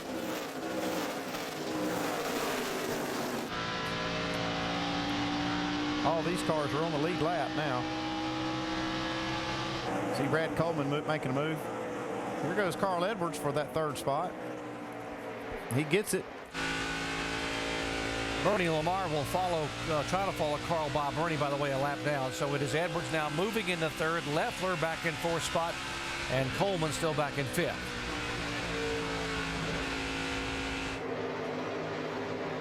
You know, getting back to this 38 car, I want to talk about it one more time. You know, he had the opportunity to pit that last time and get back in sequence because there's only like 9 cars in the lead lap. But he elected to stay out, Andy, with 20 laps more on those tires. And to me, it looks like he's paying for it just a little bit now. He might pay for it a little bit right now, but they were trying to save that set of tires because they made an extra pit stop early that the other cars did not. So this was a way for him to kind of reset at least the tires that he has left in the pits to be equal with the rest of the guys. He is going to give up a little bit right here, and we heard him say that he thought he might give up a few spots. But that was a way for him to save a set of tires. That's the reason I asked you. I knew you knew the answer. Jason Leffler is third in the point standings, and it's all been done with the fact that he's been so consistent lately. My cars have been really fast, really consistent. I feel like I go into any race every week knowing that we can win. Where before I always thought we could win, but our consistency from week to week wasn't there, and now it is, and it's paying off with the top 5 and top 10 finishes for sure. He has had 7 consecutive top 10 finishes, and all those that actually started back here in April when he finished in 6th position. And you see there the last 10, he is by far the best average finish moving in. So they said if they could probably just hang with top 10 finishes, they got a shot to maybe be a factor in this championship down the stretch. Yeah, he's going to just try to stay in contention, and these guys have been so solid. I was talking to Zipadelli about it today, and they have had their chances to win, too. They've had themselves in position a couple of times. It didn't work out, but they have been in position to win a couple of races this year. 5th, 6th, and 7th on your screen. Brad Coleman getting back in the Joe Gibbs car after being out of the racing for 10 months. Then Stephen Wallace behind him, then Stephen Light. Let's update the 99 car back in the garage area. Jamie. Well, Doc, he was one of the young guns, started second, was running top 10, got caught up in that wreck. Now they replaced the trailing arm. Jerry Baxter, crew chief, underneath the car, working feverishly. They want to get back out. You see that window net is up, so hopefully Trevor Bayne will make it back out, guys. Very important to get him back out, Andy, just for the reason of getting him some lap time and some seat time. Oh, yeah, they just want to try to make laps. That's the only way you get better. Got some great racing right here with Stephen Wallace and Brad Coleman going at it right here. Oh, we got a little contact. And Stephen gathers it back in, keeps it out of the wall, and now Stephen Light will take advantage of Coleman having to jump in the brakes and take that spot away. It looks like Coleman got the short end of that deal. That's one of those deals where Stephen's coming up and he's passed him through the center, and that spotter's up there going, I think he's clear. I think, oh, maybe not. You're on your own. Okay, now you're clear. My bad. Didn't mean it. Stephen Wallace having the best run he has had this year. His best finish was 7th at Bristol, and he had a 9th place finish at Nashville here back in April. Now, Kyle Busch has about a 1.5 second advantage over Brad Keselowski. Let's give you some speeds here as they come by at the line and see actually who is fastest on the racetrack. Well, it looks like Kyle Busch was the fastest that lap, but Carl Edwards was second quick. For a few laps, Brad Keselowski was actually the quickest car. They're all in free, clear traffic here, so what you see there is what really kind of what the situation is. We've seen all year long where that guy that's out front just got so much, that clean air gives you so much more downforce on the front of the car, on the back of the car, and he can just set sail and get away. But, you know, Andy, how much do you think this track is changing right now? Because it is getting much cooler out there. These guys did a lot of practicing during the day, a little practicing at night. You got to believe it's the coldest the track has been. Oh, yeah, it's just going to get quicker and quicker as you get down to the end of it. And that's why they have to make all these changes on pit road to keep up with that speed change. Look at the contact that's caused an issue there on the left front of the 20 car. You see some hard racing coming off turn 2. Now we're on the straightaway. Whoo, a little contact right there. And Stephen just about knows that thing in the wall if that had been just a little tougher tap there. Well, I taught him to keep that thing out of the wall like that. Give up maybe a little backsteer. Don't give up, man. Still Stay in the there. throttle. Outside. Clear. That's how it went. Good, bud. Settle in, drive away. He hit him with a bottle of barbecue sauce. No. Looks like the 20 car just glanced the wall a little bit just then, guys. Got close to it at least. Tell you, Brad Coleman's been doing a great job all night long, though. I mean, that's a fast car. We all know that, but he's been driving it real smart. Brad will be in that car for 8 races. Of course, and excited to get back in with Joe Gibbs Racing. Said he'll win one of these. He's made a promise, having a good run here tonight. Kyle Busch, the guy they're chasing, though, right now with 81 to go.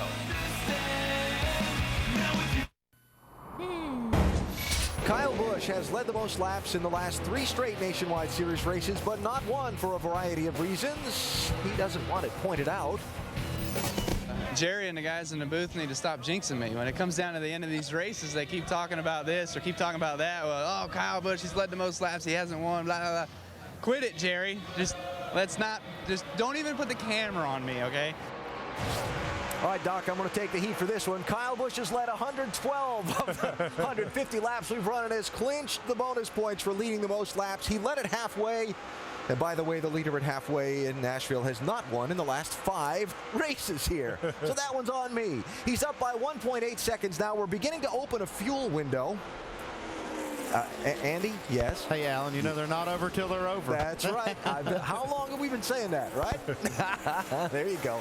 He's got a lead of a 1.5 seconds on Brad Keselowski, does Kyle, and we're beginning to get into a fuel window for a final set of pit stops. So let's talk with some of the top running teams about what they might be looking to do for their cars to run with that 18. Up to speed with Nationwide Insurance. Dave, you're first. And Alan, how does he keep running away? Well, he thinks that on the start of his runs, his car can't be quite as loose as it was. After the start of this run, he said, too free. I need it to be tighter. I can see that 88 coming. The 88 is going to probably stay with what they have because he has been making up positions. They lost a spot on the last round of pit stops. We're a little bit concerned about that, but the driver confidently chirped back, I'll get the spots back. He has, and he's closed ground on the 18 of Kyle Busch. Shannon? Dave, looking ahead for the Carl Edwards in the number 60 car. The team is telling me right around lap 184. Carl Edwards says the car's pretty good, just a little bit loose. He said, if you can get that fixed up for me, we will be great. Now, he's got his eye on the 18 and the 88 in order to win this race. Dave? How about our in-race reporter with the Armstrong steering on that car tonight? The 38 of Jason Leffler running in 4th position. His car has been running well, just a little bit loose, but it rolls on the right front. They're going to try to fix that on the next stop. Crew Chief Scott Cipodelli working on that car. They'll try to make him just a little bit faster for the last run. Shannon? The 29 car of Stephen Light really has been all over the place this race, and not just on the racetrack, handling-wise. Right now, it is loose and tight center. They are going to make some changes when they come down pit road for that 29 car, Stephen Light. Dave? I talked to Stephen Wallace's crew chief, Dale Ferguson, during the red flag break there. He said, you know, we're really good. Stephen hasn't complained about the car at all, and we can run with just about anybody in the top 5, maybe not the 18, but we're looking at hanging in there and Stephen to get some more spots, especially on the long run at the end of this race. Shannon? Dave, Mike Bliss in that number 1 car, he did come down and top off on fuel on lap 129. He says that the car is pretty good. He just needs track position. Now, this is the guy who's coming off a win in Charlotte, and he really wants one here again tonight. Dave? After the red flag was lifted, Michael McDowell brought the 47 car down pit road. They put on a set of sticker tires, the first stickers they've used tonight, but fresh rubber has picked him up 1 position since the restart. Alan? All right, so there's 8th place. 9th and 10th, Brad Coleman and Eric Darnell, the only other 2 cars on the lead lap. Caution comes out now. We'd see everybody on pit road. Otherwise, it's about another 30 to 35 laps away from a green flag stop. Now, another thing I want to just point out, Kyle Busch has a 1.5 seconds lead on 2nd place Brad Keselowski. He got a lot of that, Brad, because on the restart, the lap cars were down to the inside. The leader was gone on the drop of the green. Yeah. 2nd place had to race those lap cars. We get to that double file restart thing anymore. Well, it would be on. Yeah. Yeah, and I hope that Brad hadn't used up a whole lot of his race car getting back to Kyle Busch, but he is faster, and he is coming. Once he gets past this car, it's going to be interesting, especially if we get another caution here for a few minutes. So 68 laps to go. Kyle Busch out front. Brad Keselowski trying to chase him down. Carl Edwards runs 3rd. Another set of pit stops to go. And after what we've seen the last few weeks with Kyle, who knows what we're going to see in these last remaining moments of this race. Led 3 times for 125 laps. And Kyle, I'm sorry, buddy, but here's the deal. You have now led the most laps 6 consecutive races in a row. And he's won 1 of them at Richmond, but he's had all kinds of horrible luck. The right rear tire at Darlington, the rain at Charlotte, the right front tire at Dover. That leaves 2 left side tires and snow. as the other things that could happen. Doc, what are you trying to do to that poor guy? No, we're not. I just want to prove to him that we're not going to jinx him. He is such an incredible talent. I knew it was your fault. I just wasn't saying anything. Okay, that's but isn't that all the same stuff you always say before he has a flat tire or something like that? He is not going to have trouble. I realize he's never won here at Nashville. He's got 2 top 10 finishes, but he's not been to victory lane here in the NASCAR Nationwide car. But what a run he's having tonight. I'll tell you, he's picked up something here. He's found something on the racetrack because he's picked up a couple of tenths. He was losing time and ground to this 88 car, Brad Keselowski, but he's evidently moved his line around, Rusty, because I see now that he has picked up a tenth or 2. Well, there's a couple things he could have done. Maybe back the corner up a little bit. He's not driving down as deep into the corner. These engines don't have a lot of horsepower, so the quicker you can get back in the throttle and make the whole corner, it might do it. That might be one of them. But Keselowski has been solid too. He's about a tenth of a second slower than Kyle right now. But a little while ago he was faster than Kyle. It's kind of stabilized now. Last 2 times we've been here at Nashville, we've had a lead change for the win in the final 10 laps. Brad Keselowski in this race a year ago passed Clint Boyer with 5 laps to go to take the win, and Kyle Busch got passed back in April with 10 laps to go for the win for Joey Logano. Hey, we'll take a look at Bobby Hamilton, the 81 car. I mean, he's given this car a good ride. I mean, it's a pretty good car, but it's a lot better car right now. Bobby's really worked on it, got it handling good, and good solid run, Shannon. Yeah, and he was very happy with this car. He said about 15 laps in practice, he knew that this car was coming to him. He's most likely going to be behind the wheel of this 81 car in Kentucky, but right now, Bobby Hamilton Jr. says it's just a race-by-race basis, and he put stickers on that car as soon as the sun went down, and the cars really come to him. And right in front of him is the 70 car, and give a call to Shelby Howard, the 23-year-old driver out of Greenwood, Indiana. Now the Mary Louise Miller car, he just went around the 81 car to take the 14th spot away. And this young man, who was a modified late model mini sprint car champion, young ARCA winner at the age of 17, really starting to get it done here as he's developing as a Nationwide Series driver. Yeah, he's getting his chance in this 70 car, and this 70 car has been pretty strong. Mark Green gave it a few good rides.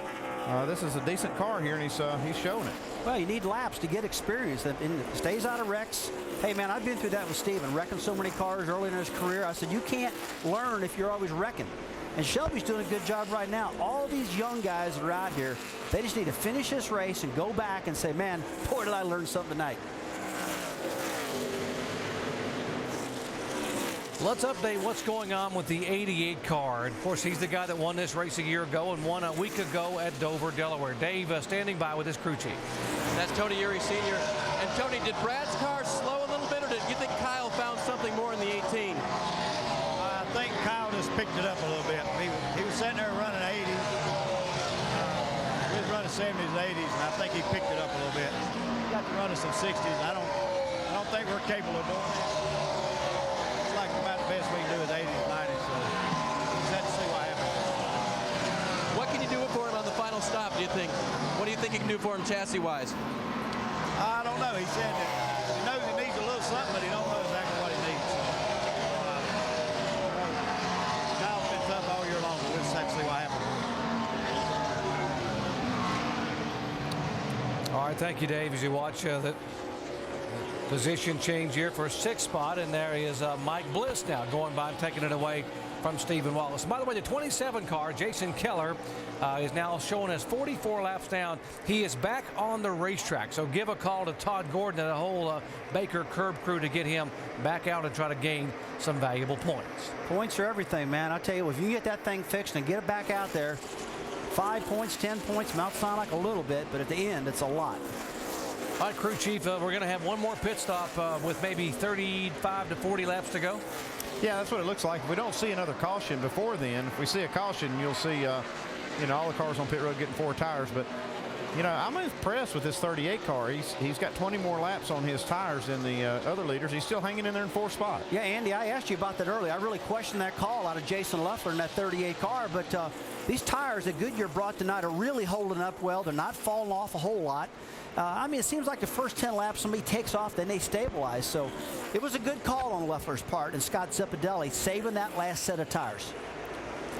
So we are about 15 or so laps away from what should be the final pit stop here at Nashville Super Speedway. Kyle Busch, you know the story.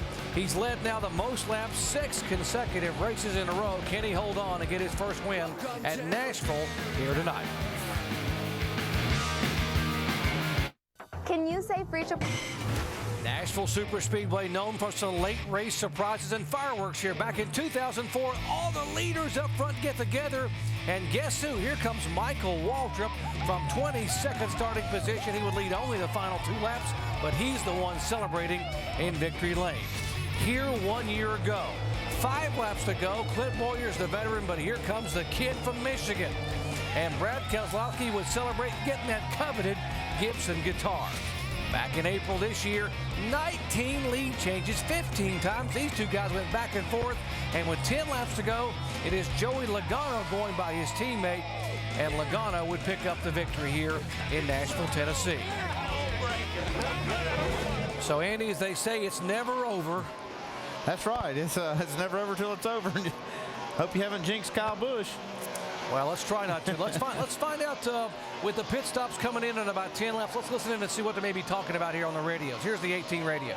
So we'll do that half wedge, and I may do just a tick of air in the left rear to get you going.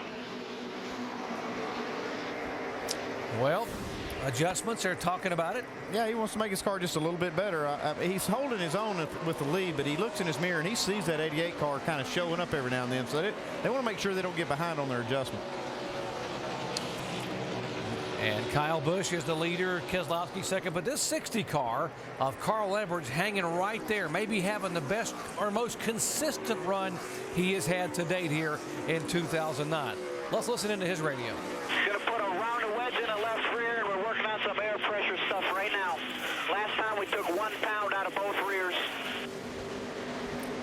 And whatever they did on that last stop really woke the 60 car up, because he has been the consistent fastest car on the racetrack the last 15 or 20 laps.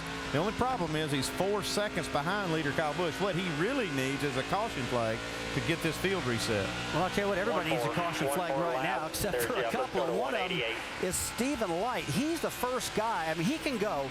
If the top 4 guys pit right now, Stephen Light's running 5th.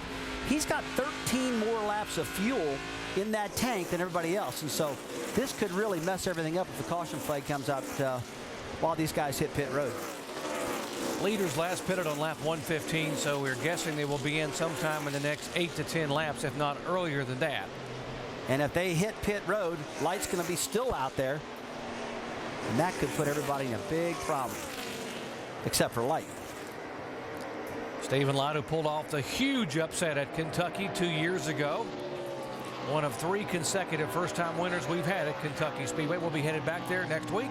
He's running consistent lap times also. He's only about a tenth, maybe half a tenth off of leader Kyle Busch on his lap time. So he's still got, you know, a lot left in this car. Andy, the thing I can't believe, I mean, I can believe because Goodyear builds a really good tire. I mean, the top 7 cars are all running in the 30-90s. I've never seen a nationwide event where the cars are that close, that far down. I mean, the top 10 cars. And as this race is going on, these tires are actually getting faster. They're not slowing up a bit. Pretty impressed with what Goodyear's brought here. We are at Nashville Super Speedway here, NASCAR Nationwide Series action. 300 miles, 225 laps, and we are just 40 laps away from the checkered flag. There's our leader, Kyle Busch, who has led 3 times for 148 laps. He flew down from Pocono, Pennsylvania, where he will drive in the NASCAR Sprint Cup race on Sunday. He will start 6th up there, trying to pick up his 4th win of the year, but the first time he would ever have won at this concrete oval in Tennessee. Andy's really struggled in the past off of turn 4. We've talked about it many times. We spun the car out there a couple times. This particular racetrack is being ground to make it smoother off of turn 4. All right, dude, we're coming this time. Handle it out here. I got to go get the 34. This time, 4,200. And Kyle has said that's really upset his car a little bit in that corner, but tonight, no problem. Here he comes. He's making sure they know he's pitting. You see that hand out the window? He's going to make sure that all the cars behind him know that he is going to drive his car hard down in the corner. But I'm turning left down here, guys. I'm coming down pit road this time. Some of the guys have had trouble getting the cars woed down and getting on the pit road without spinning it. And he's nice and smooth and easy at 45 miles an hour. And this will be the final stop, the money stop, if you will, for the 18 team of Jason Ratcliffe and company. It's a long way down this pit road, all the way down to the number 1 stall. Down in the left rear. Nice and smooth here. See Jason Luffler coming in right now. He doesn't want to give up any track position with 18 having fresher tires. Dave? To Rusty's point, a tight race car got loose only in turn 4 yesterday, so they went away from those adjustments yesterday. They worked hard on this car, got it to where they needed it today. A wedge adjustment for Kyle, just a little bit tight in the center of the corner. 4 tire change for Kyle Busch. It looks clean, and he leaves pit road. 38 car on pit road now. Air in all the tires to help the car take off for the final run. That's an upward air pressure adjustment. All 4 tires full of Sunoco fuel as well. Our in-race reporter now leaves pit road. Wonder if he'll key the mic and talk to us. I doubt it. He's a little busy. There goes Leffler. See the 20 car miss pit road, and here comes Scott Lagacy down to make his stop. Lagacy being shown a lap down in 14th position. The leader right now is Brad Keselowski. He has yet to come in as Carl Edwards behind him. Here's Lagacy in for what should be his final stop. So getting right sides here.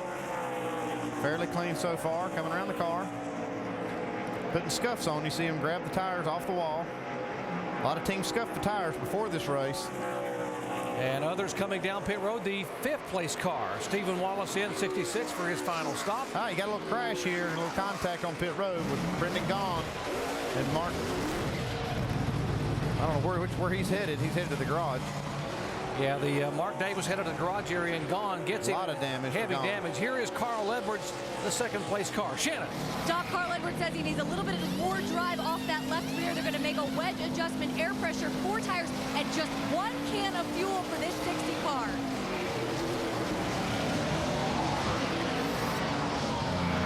Brad Coleman was having issues earlier with the damage to the car. That tightened it up just a little bit. They'll change, and now they look frustrated on that race car. He's not going anywhere. They only changed 2 tires, guys? I couldn't quite see. Looks like they got 4, Dave, but they held him up to fix the fender there where he had damage from that earlier contact with Stephen Wallace. Man, look at this. The 62 car gone. Looks like he was coming down for a normal pit stop, and Mark Davis was turning left to go in the garage area. Let's take a look at this one more time here, guys. Yeah, Brendan Gaughan has his pit right past this opening, and Mark Davis was just trying to get to the garage area. Really caught Brendan by surprise. I think Brendan thought that Mark was going to stay going straight to his pit stall, and he hung a left. Unbelievable. Here's the 88 car, our leader now, Brad Keselowski, on the defending winner of this race, coming down for his final stop. Dave. And he told his crew he wasn't sure what to do for it, so guess what they're going to do? Nothing. They're going to leave it the way it is, keep the pressures where they are, change 4 tires. The key here is a smooth, clean pit stop on and off of pit road, not to lose any more time to Kyle Busch when he goes back on the racetrack. Mike Bliss taking over the lead, as you see there on the left. That was pretty good. Let's see where he shakes out in position with the 18 car.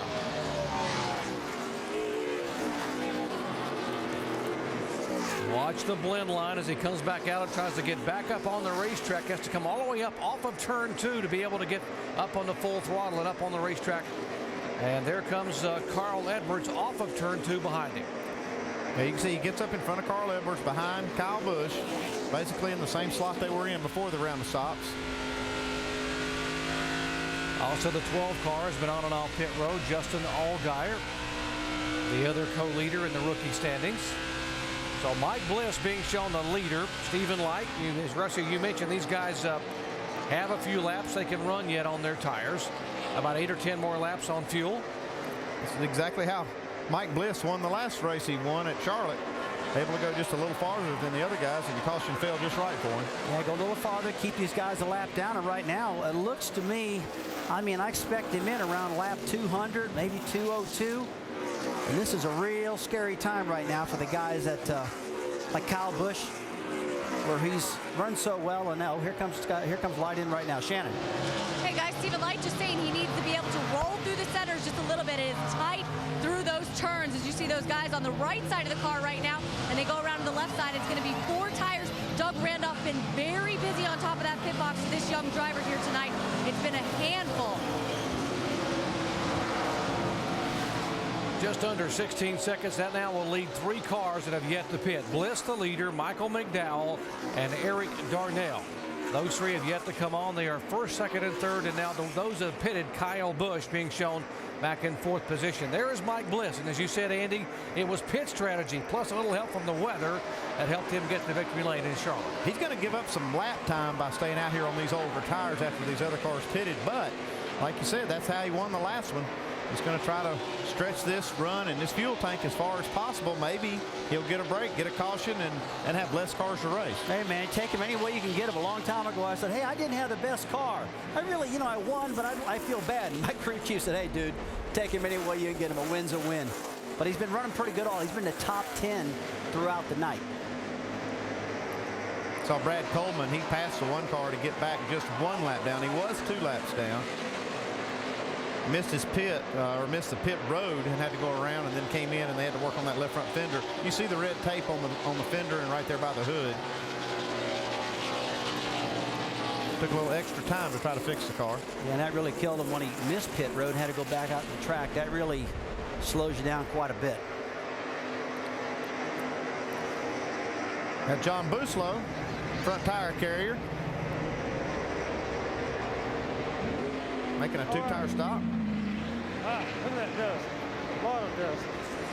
Let's talk about the brake dust. I see a lot of brake dust on these cars when they come off. And here comes Mike Bliss now, our leader down pit road for his final stop at the far end. Shannon. Doc, he's got the #1 pit stall selection. They wanted to stay out to try to get a caution, but they told Mike Bliss he's got to be on pit road by lap 200. It's going to be 2 tires for this #1 car.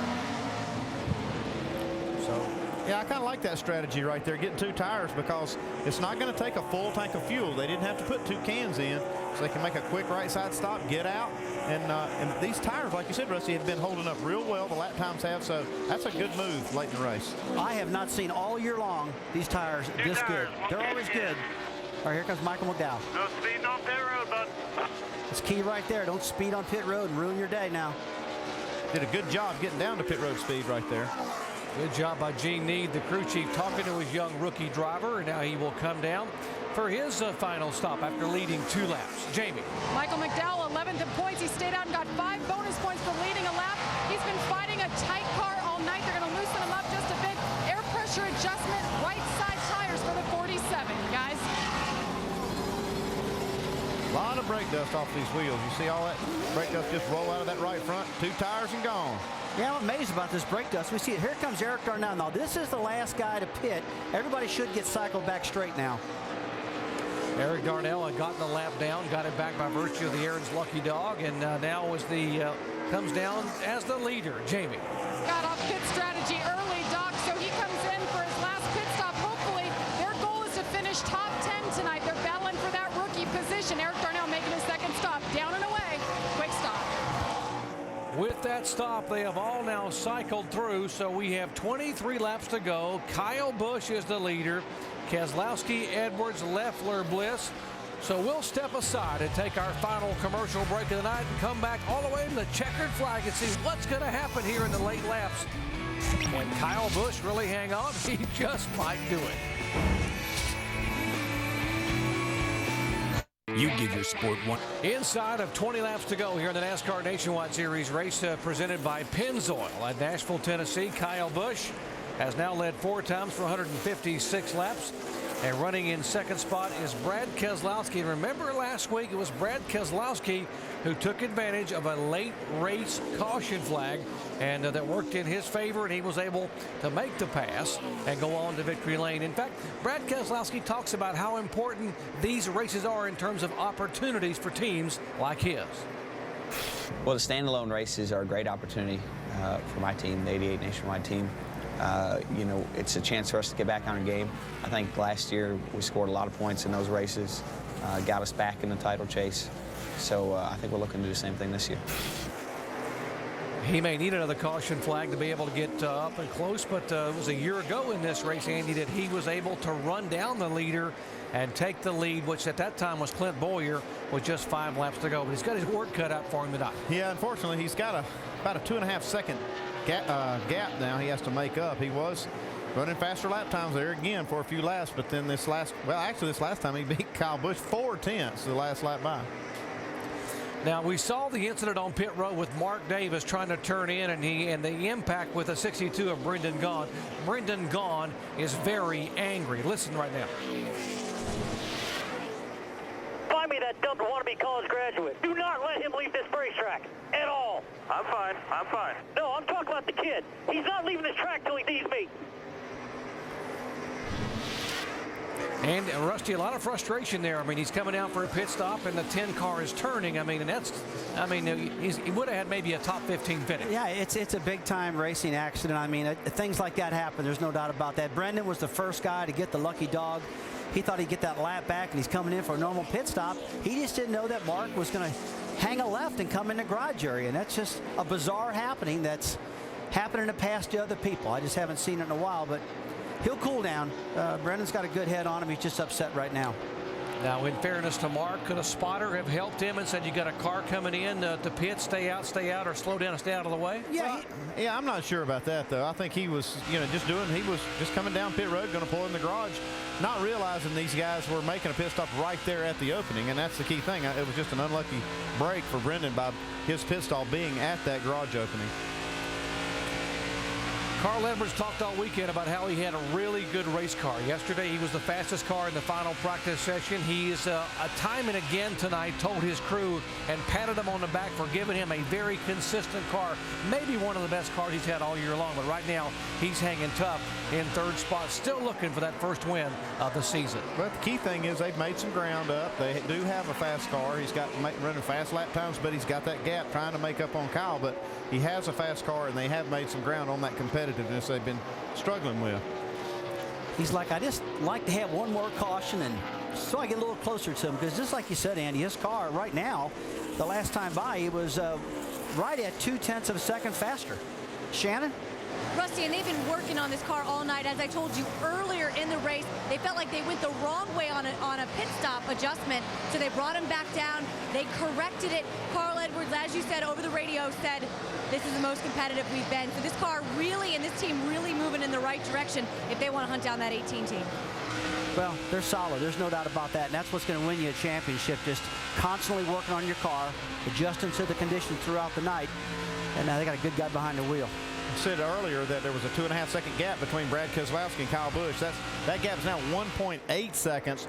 Only 10 laps to go, so Brad's got some work to do, but he's making some ground on Kyle Busch. I got to wonder, what is Kyle Busch thinking right now after all the bad luck he's thinking? He doesn't want you saying it. Okay. What he's thinking is they're probably telling him, hey, guy, guess what? Brad Keselowski's faster than you right now, and he's thinking, man, I don't need a caution, so I can have a green, white checker restart. He might get beat then if that happens. Now it is, it is after 10 o'clock Eastern time. These guys, Kyle Busch and Carl Edwards, after this race is over, they got to get on the plane, fly an hour and 40 minutes to Pocono and run 500 miles tomorrow. Rusty, how tough is that? Well, Jerry, it's really not that tough. I mean, they got pilots. They can sit in the back, get some sleep, and once they get to Pocono, we'll sleep in as long as you possibly can. Jerry's got to watch. There's a crossroom. I want to come get two.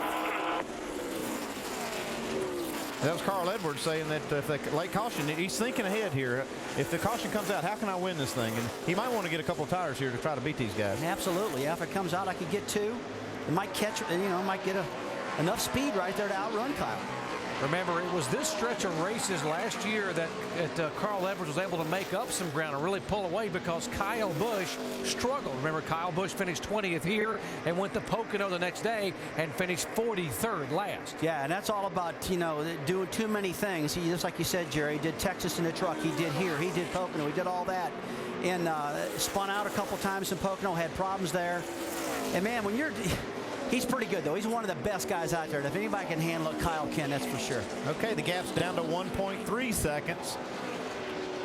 Looks like Keselowski's having to deal with a little traffic on this lap, but let's look at the speeds at the line. And that is the 7th place car that Kyle is pulling up on Stephen Wallace. The last car on the lead lap as Kyle goes by. See, Carl Edwards had the fastest lap that time by.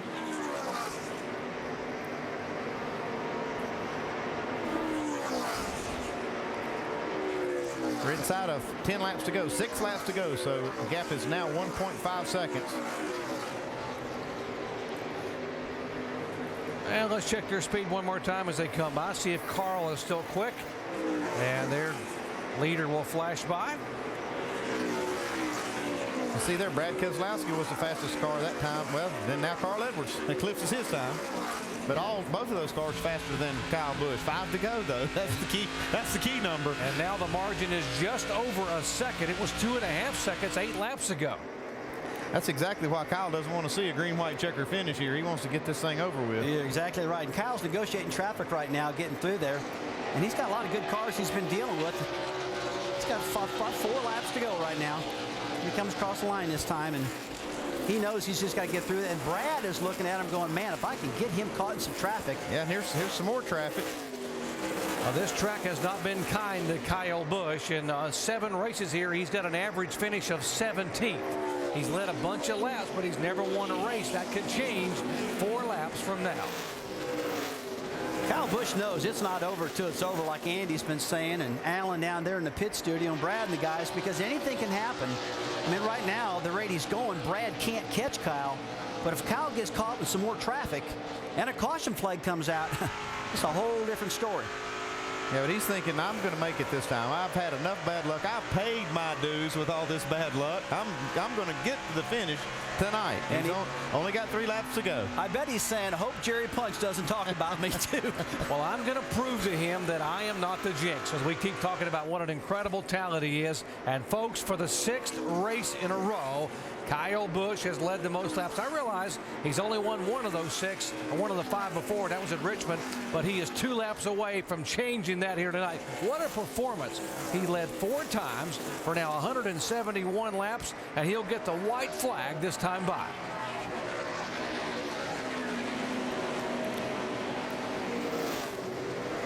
Kyle's just thinking, don't know anybody wreck. No wrecking going on right now. Don't want to have a green flag wreck or start. White flag's out. He can take a breath now. Flag. 38 car being shown in 5th position, Leffler. So it is Kyle Busch, Keselowski, Edwards, Bliss, and Leffler, the top 5. The gap's down to 1 second, but it's white flag. Bring it home for Kyle. Kyle Busch, 2 more turns, and he becomes the 5th driver to win on all 3 concrete racetracks. Kyle Busch comes out of turn 4 and wins for the first time in Nashville, Tennessee. What's up, guys? Thank you. Woo! Everybody's going to get a piece of guitar tonight. Oh, yeah. I wonder if he'll let you play that guitar, Jerry. See there, we didn't do a thing wrong, and he gets him a Gibson guitar. Jerry, you said how hard will it be on Kyle Busch going back to Pocono? This cat's got so much adrenaline flowing right now, won't bug him a bit. Well, he has led over 1,100 laps now in 2009. Keep your hands off that guitar. Woo! Yeah, finally. Picks up his 4th win of the year. And unofficially, the point margin now will grow to 65 over Carl Edwards. There's Jason Ratcliffe. Well done, Jason, and all the Joe Gibbs crew. Finally had an uneventful night to bring it home. You can tell Kyle's happy. This is one he wanted. Well, after having so many problems late in the race, I mean, he's thinking probably finally everything went smooth. I dominated. I had no problems. Baby, we got the trophy, which is a cool trophy of that Gibson guitar. Freaking awesome.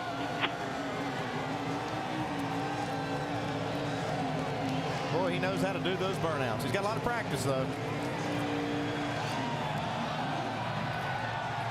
Holy cow. I don't know what happened there. That is cool. And listen to these fans. They love it. Look at that. He caught the track on fire. Man, that's a burnout right there. I'll tell you what, I saw Stephen burn out at Kentucky one time and caught the whole car on fire. I saw it again just now. And Kyle will typically climb out of the car, get on top, wave to the fans. Let's see if they get that bow. Yeah, there's the bow.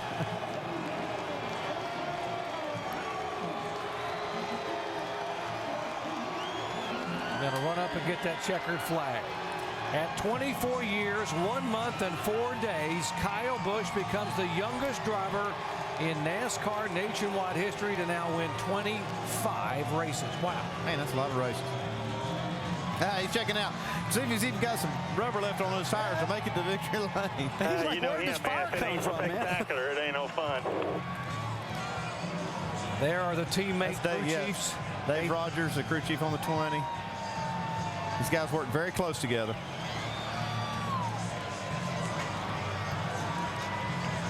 While Kyle climbs back and heads to victory lane, Jamie is caught up with Carl Edwards. And Carl Edwards watching that incredible burnout over there. But Carl, same outcome this week. You're chasing the 88 and the 18, but do you feel like you guys made some progress this weekend? Oh yeah, we made some progress. I mean, that 18 bunch, they've had bad luck, and we've been able to capitalize on it, but the fact is we're going to have to run better, and tonight was the most competitively we've run for a long time. So got to thank Ortho. I didn't have any bugs in the car. That was good. Save a lot. And Ford Motor Company for everything they're doing, especially the fans for coming out here. And yeah, that was more of a burn up than a burn out, but hopefully we'll be doing those soon. We've got a great team here, and we just got to keep it going upward. Thanks, Carl. Let's go to Shannon. Jamie, down here with Brendan Gaughan, we saw the contact with the 10. We heard what you had to say on the radio. You obviously are a veteran compared to Mark Davis. What do you want to let him know? That apparently get a better education at Georgetown than Howard University. I'm full of all one-liners. I got nothing really good to say. U.S. Fidelis Chevy was a top 10 Chevy. Got caught a lap down. We were going to battle our way back on, and I don't know if his crew chief's dumb, he's dumb, or his spotter's dumb, but middle of a race, you end up turning left while people are coming down pit road for green flag pit stops is asinine. I mean, maybe he needs to look that word up. I don't know. All right, Brendan Gaughan, very disappointed, Jamie. And Brad Keselowski watching the comments there. Brad, another second place finish. How good is this stretch going to be for you guys to gain some points to keep your eye on that prize and that championship? Yeah, well, we did what we needed to do.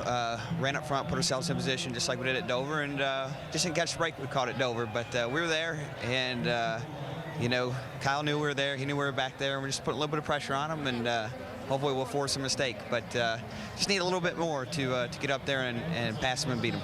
All right, he's keeping that pressure on the 18, Doc. Well, we talked about the opportunity week here at Nashville Super Speedway, an opportunity for someone to get their first win, and indeed it was. Kyle Busch gets his first win here at Nashville at this racetrack tonight. I mean, I'm not surprised by it. Nobody's surprised by it. I mean, I think what we're surprised is how happy Kyle is because of the problems he's had. I mean, he closed the deal. He finally got it. Yeah, and here he is. He's in victory lane enjoying the spoils of victory.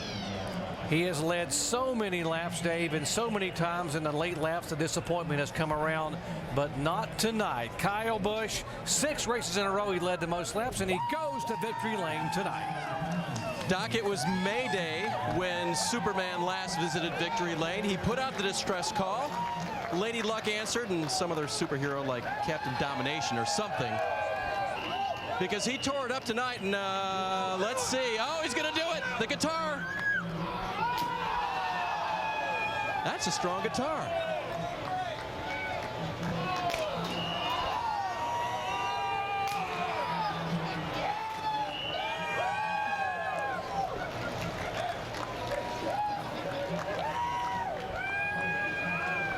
All right.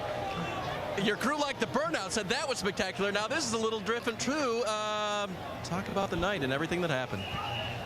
What an awesome race car. What an awesome group. These guys here, I mean, I owe it all to them.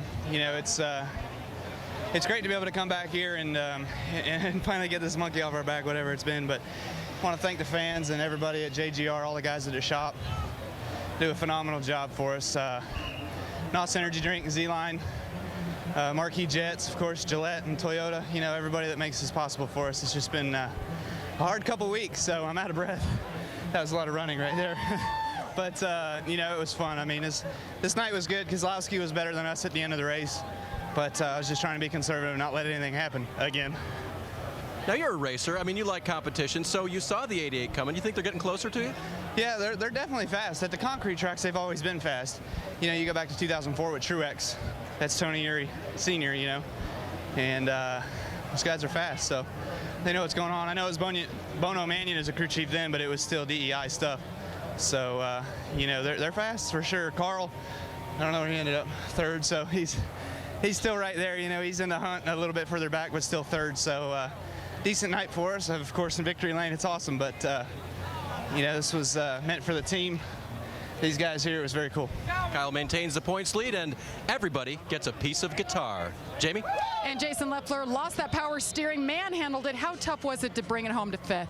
It was really tough. I mean, but where it showed up in traffic and on his restarts and stuff. If I caught people one-on-one, I could go by him, but just getting in hard, and it was just ripping the wheel out of my hand and stuff. But we'll work on that. The guys, Scott Zipadelli, all the guys did a great job. Pit Road, the guys have been doing a great job for me all year long, and I got to thank everybody at Braun, Great Clips, Dollar General, all our sponsors, and Todd Braun, Ralph Braun, the whole Braun family for what they do, and looking forward to going to Kentucky and maybe getting that 50 grand that Nationwide's putting up. Well-earned top 5. Alan? He is finally done. I've come to this conclusion about Kyle Busch, Brad. He hates to lose, he loves to win, and he's good. Absolutely tremendous competitor. Another great evening for Kyle Busch. And what about Eric Garnell? Another good top 10 finish. Stephen Light gets into the top 6. Good runs by those guys, and Brad Coleman ends up 10th. Kyle Busch's 51st combined NASCAR victory, taking sole place of 11th all time. So the Gibson guitar celebration was a little different. I guess a piece of guitar for everyone, as Dave said at Victory Lane. And it's on to Kentucky next weekend. The standalone stretch continues for the NASCAR Nationwide Series. Our coverage next Saturday, 8 Eastern on ESPN2. And up next, United Association Route 66 NHRA qualifying. This has been a presentation of ESPN, the worldwide leader in sports. Kyle Busch, your winner in Nashville.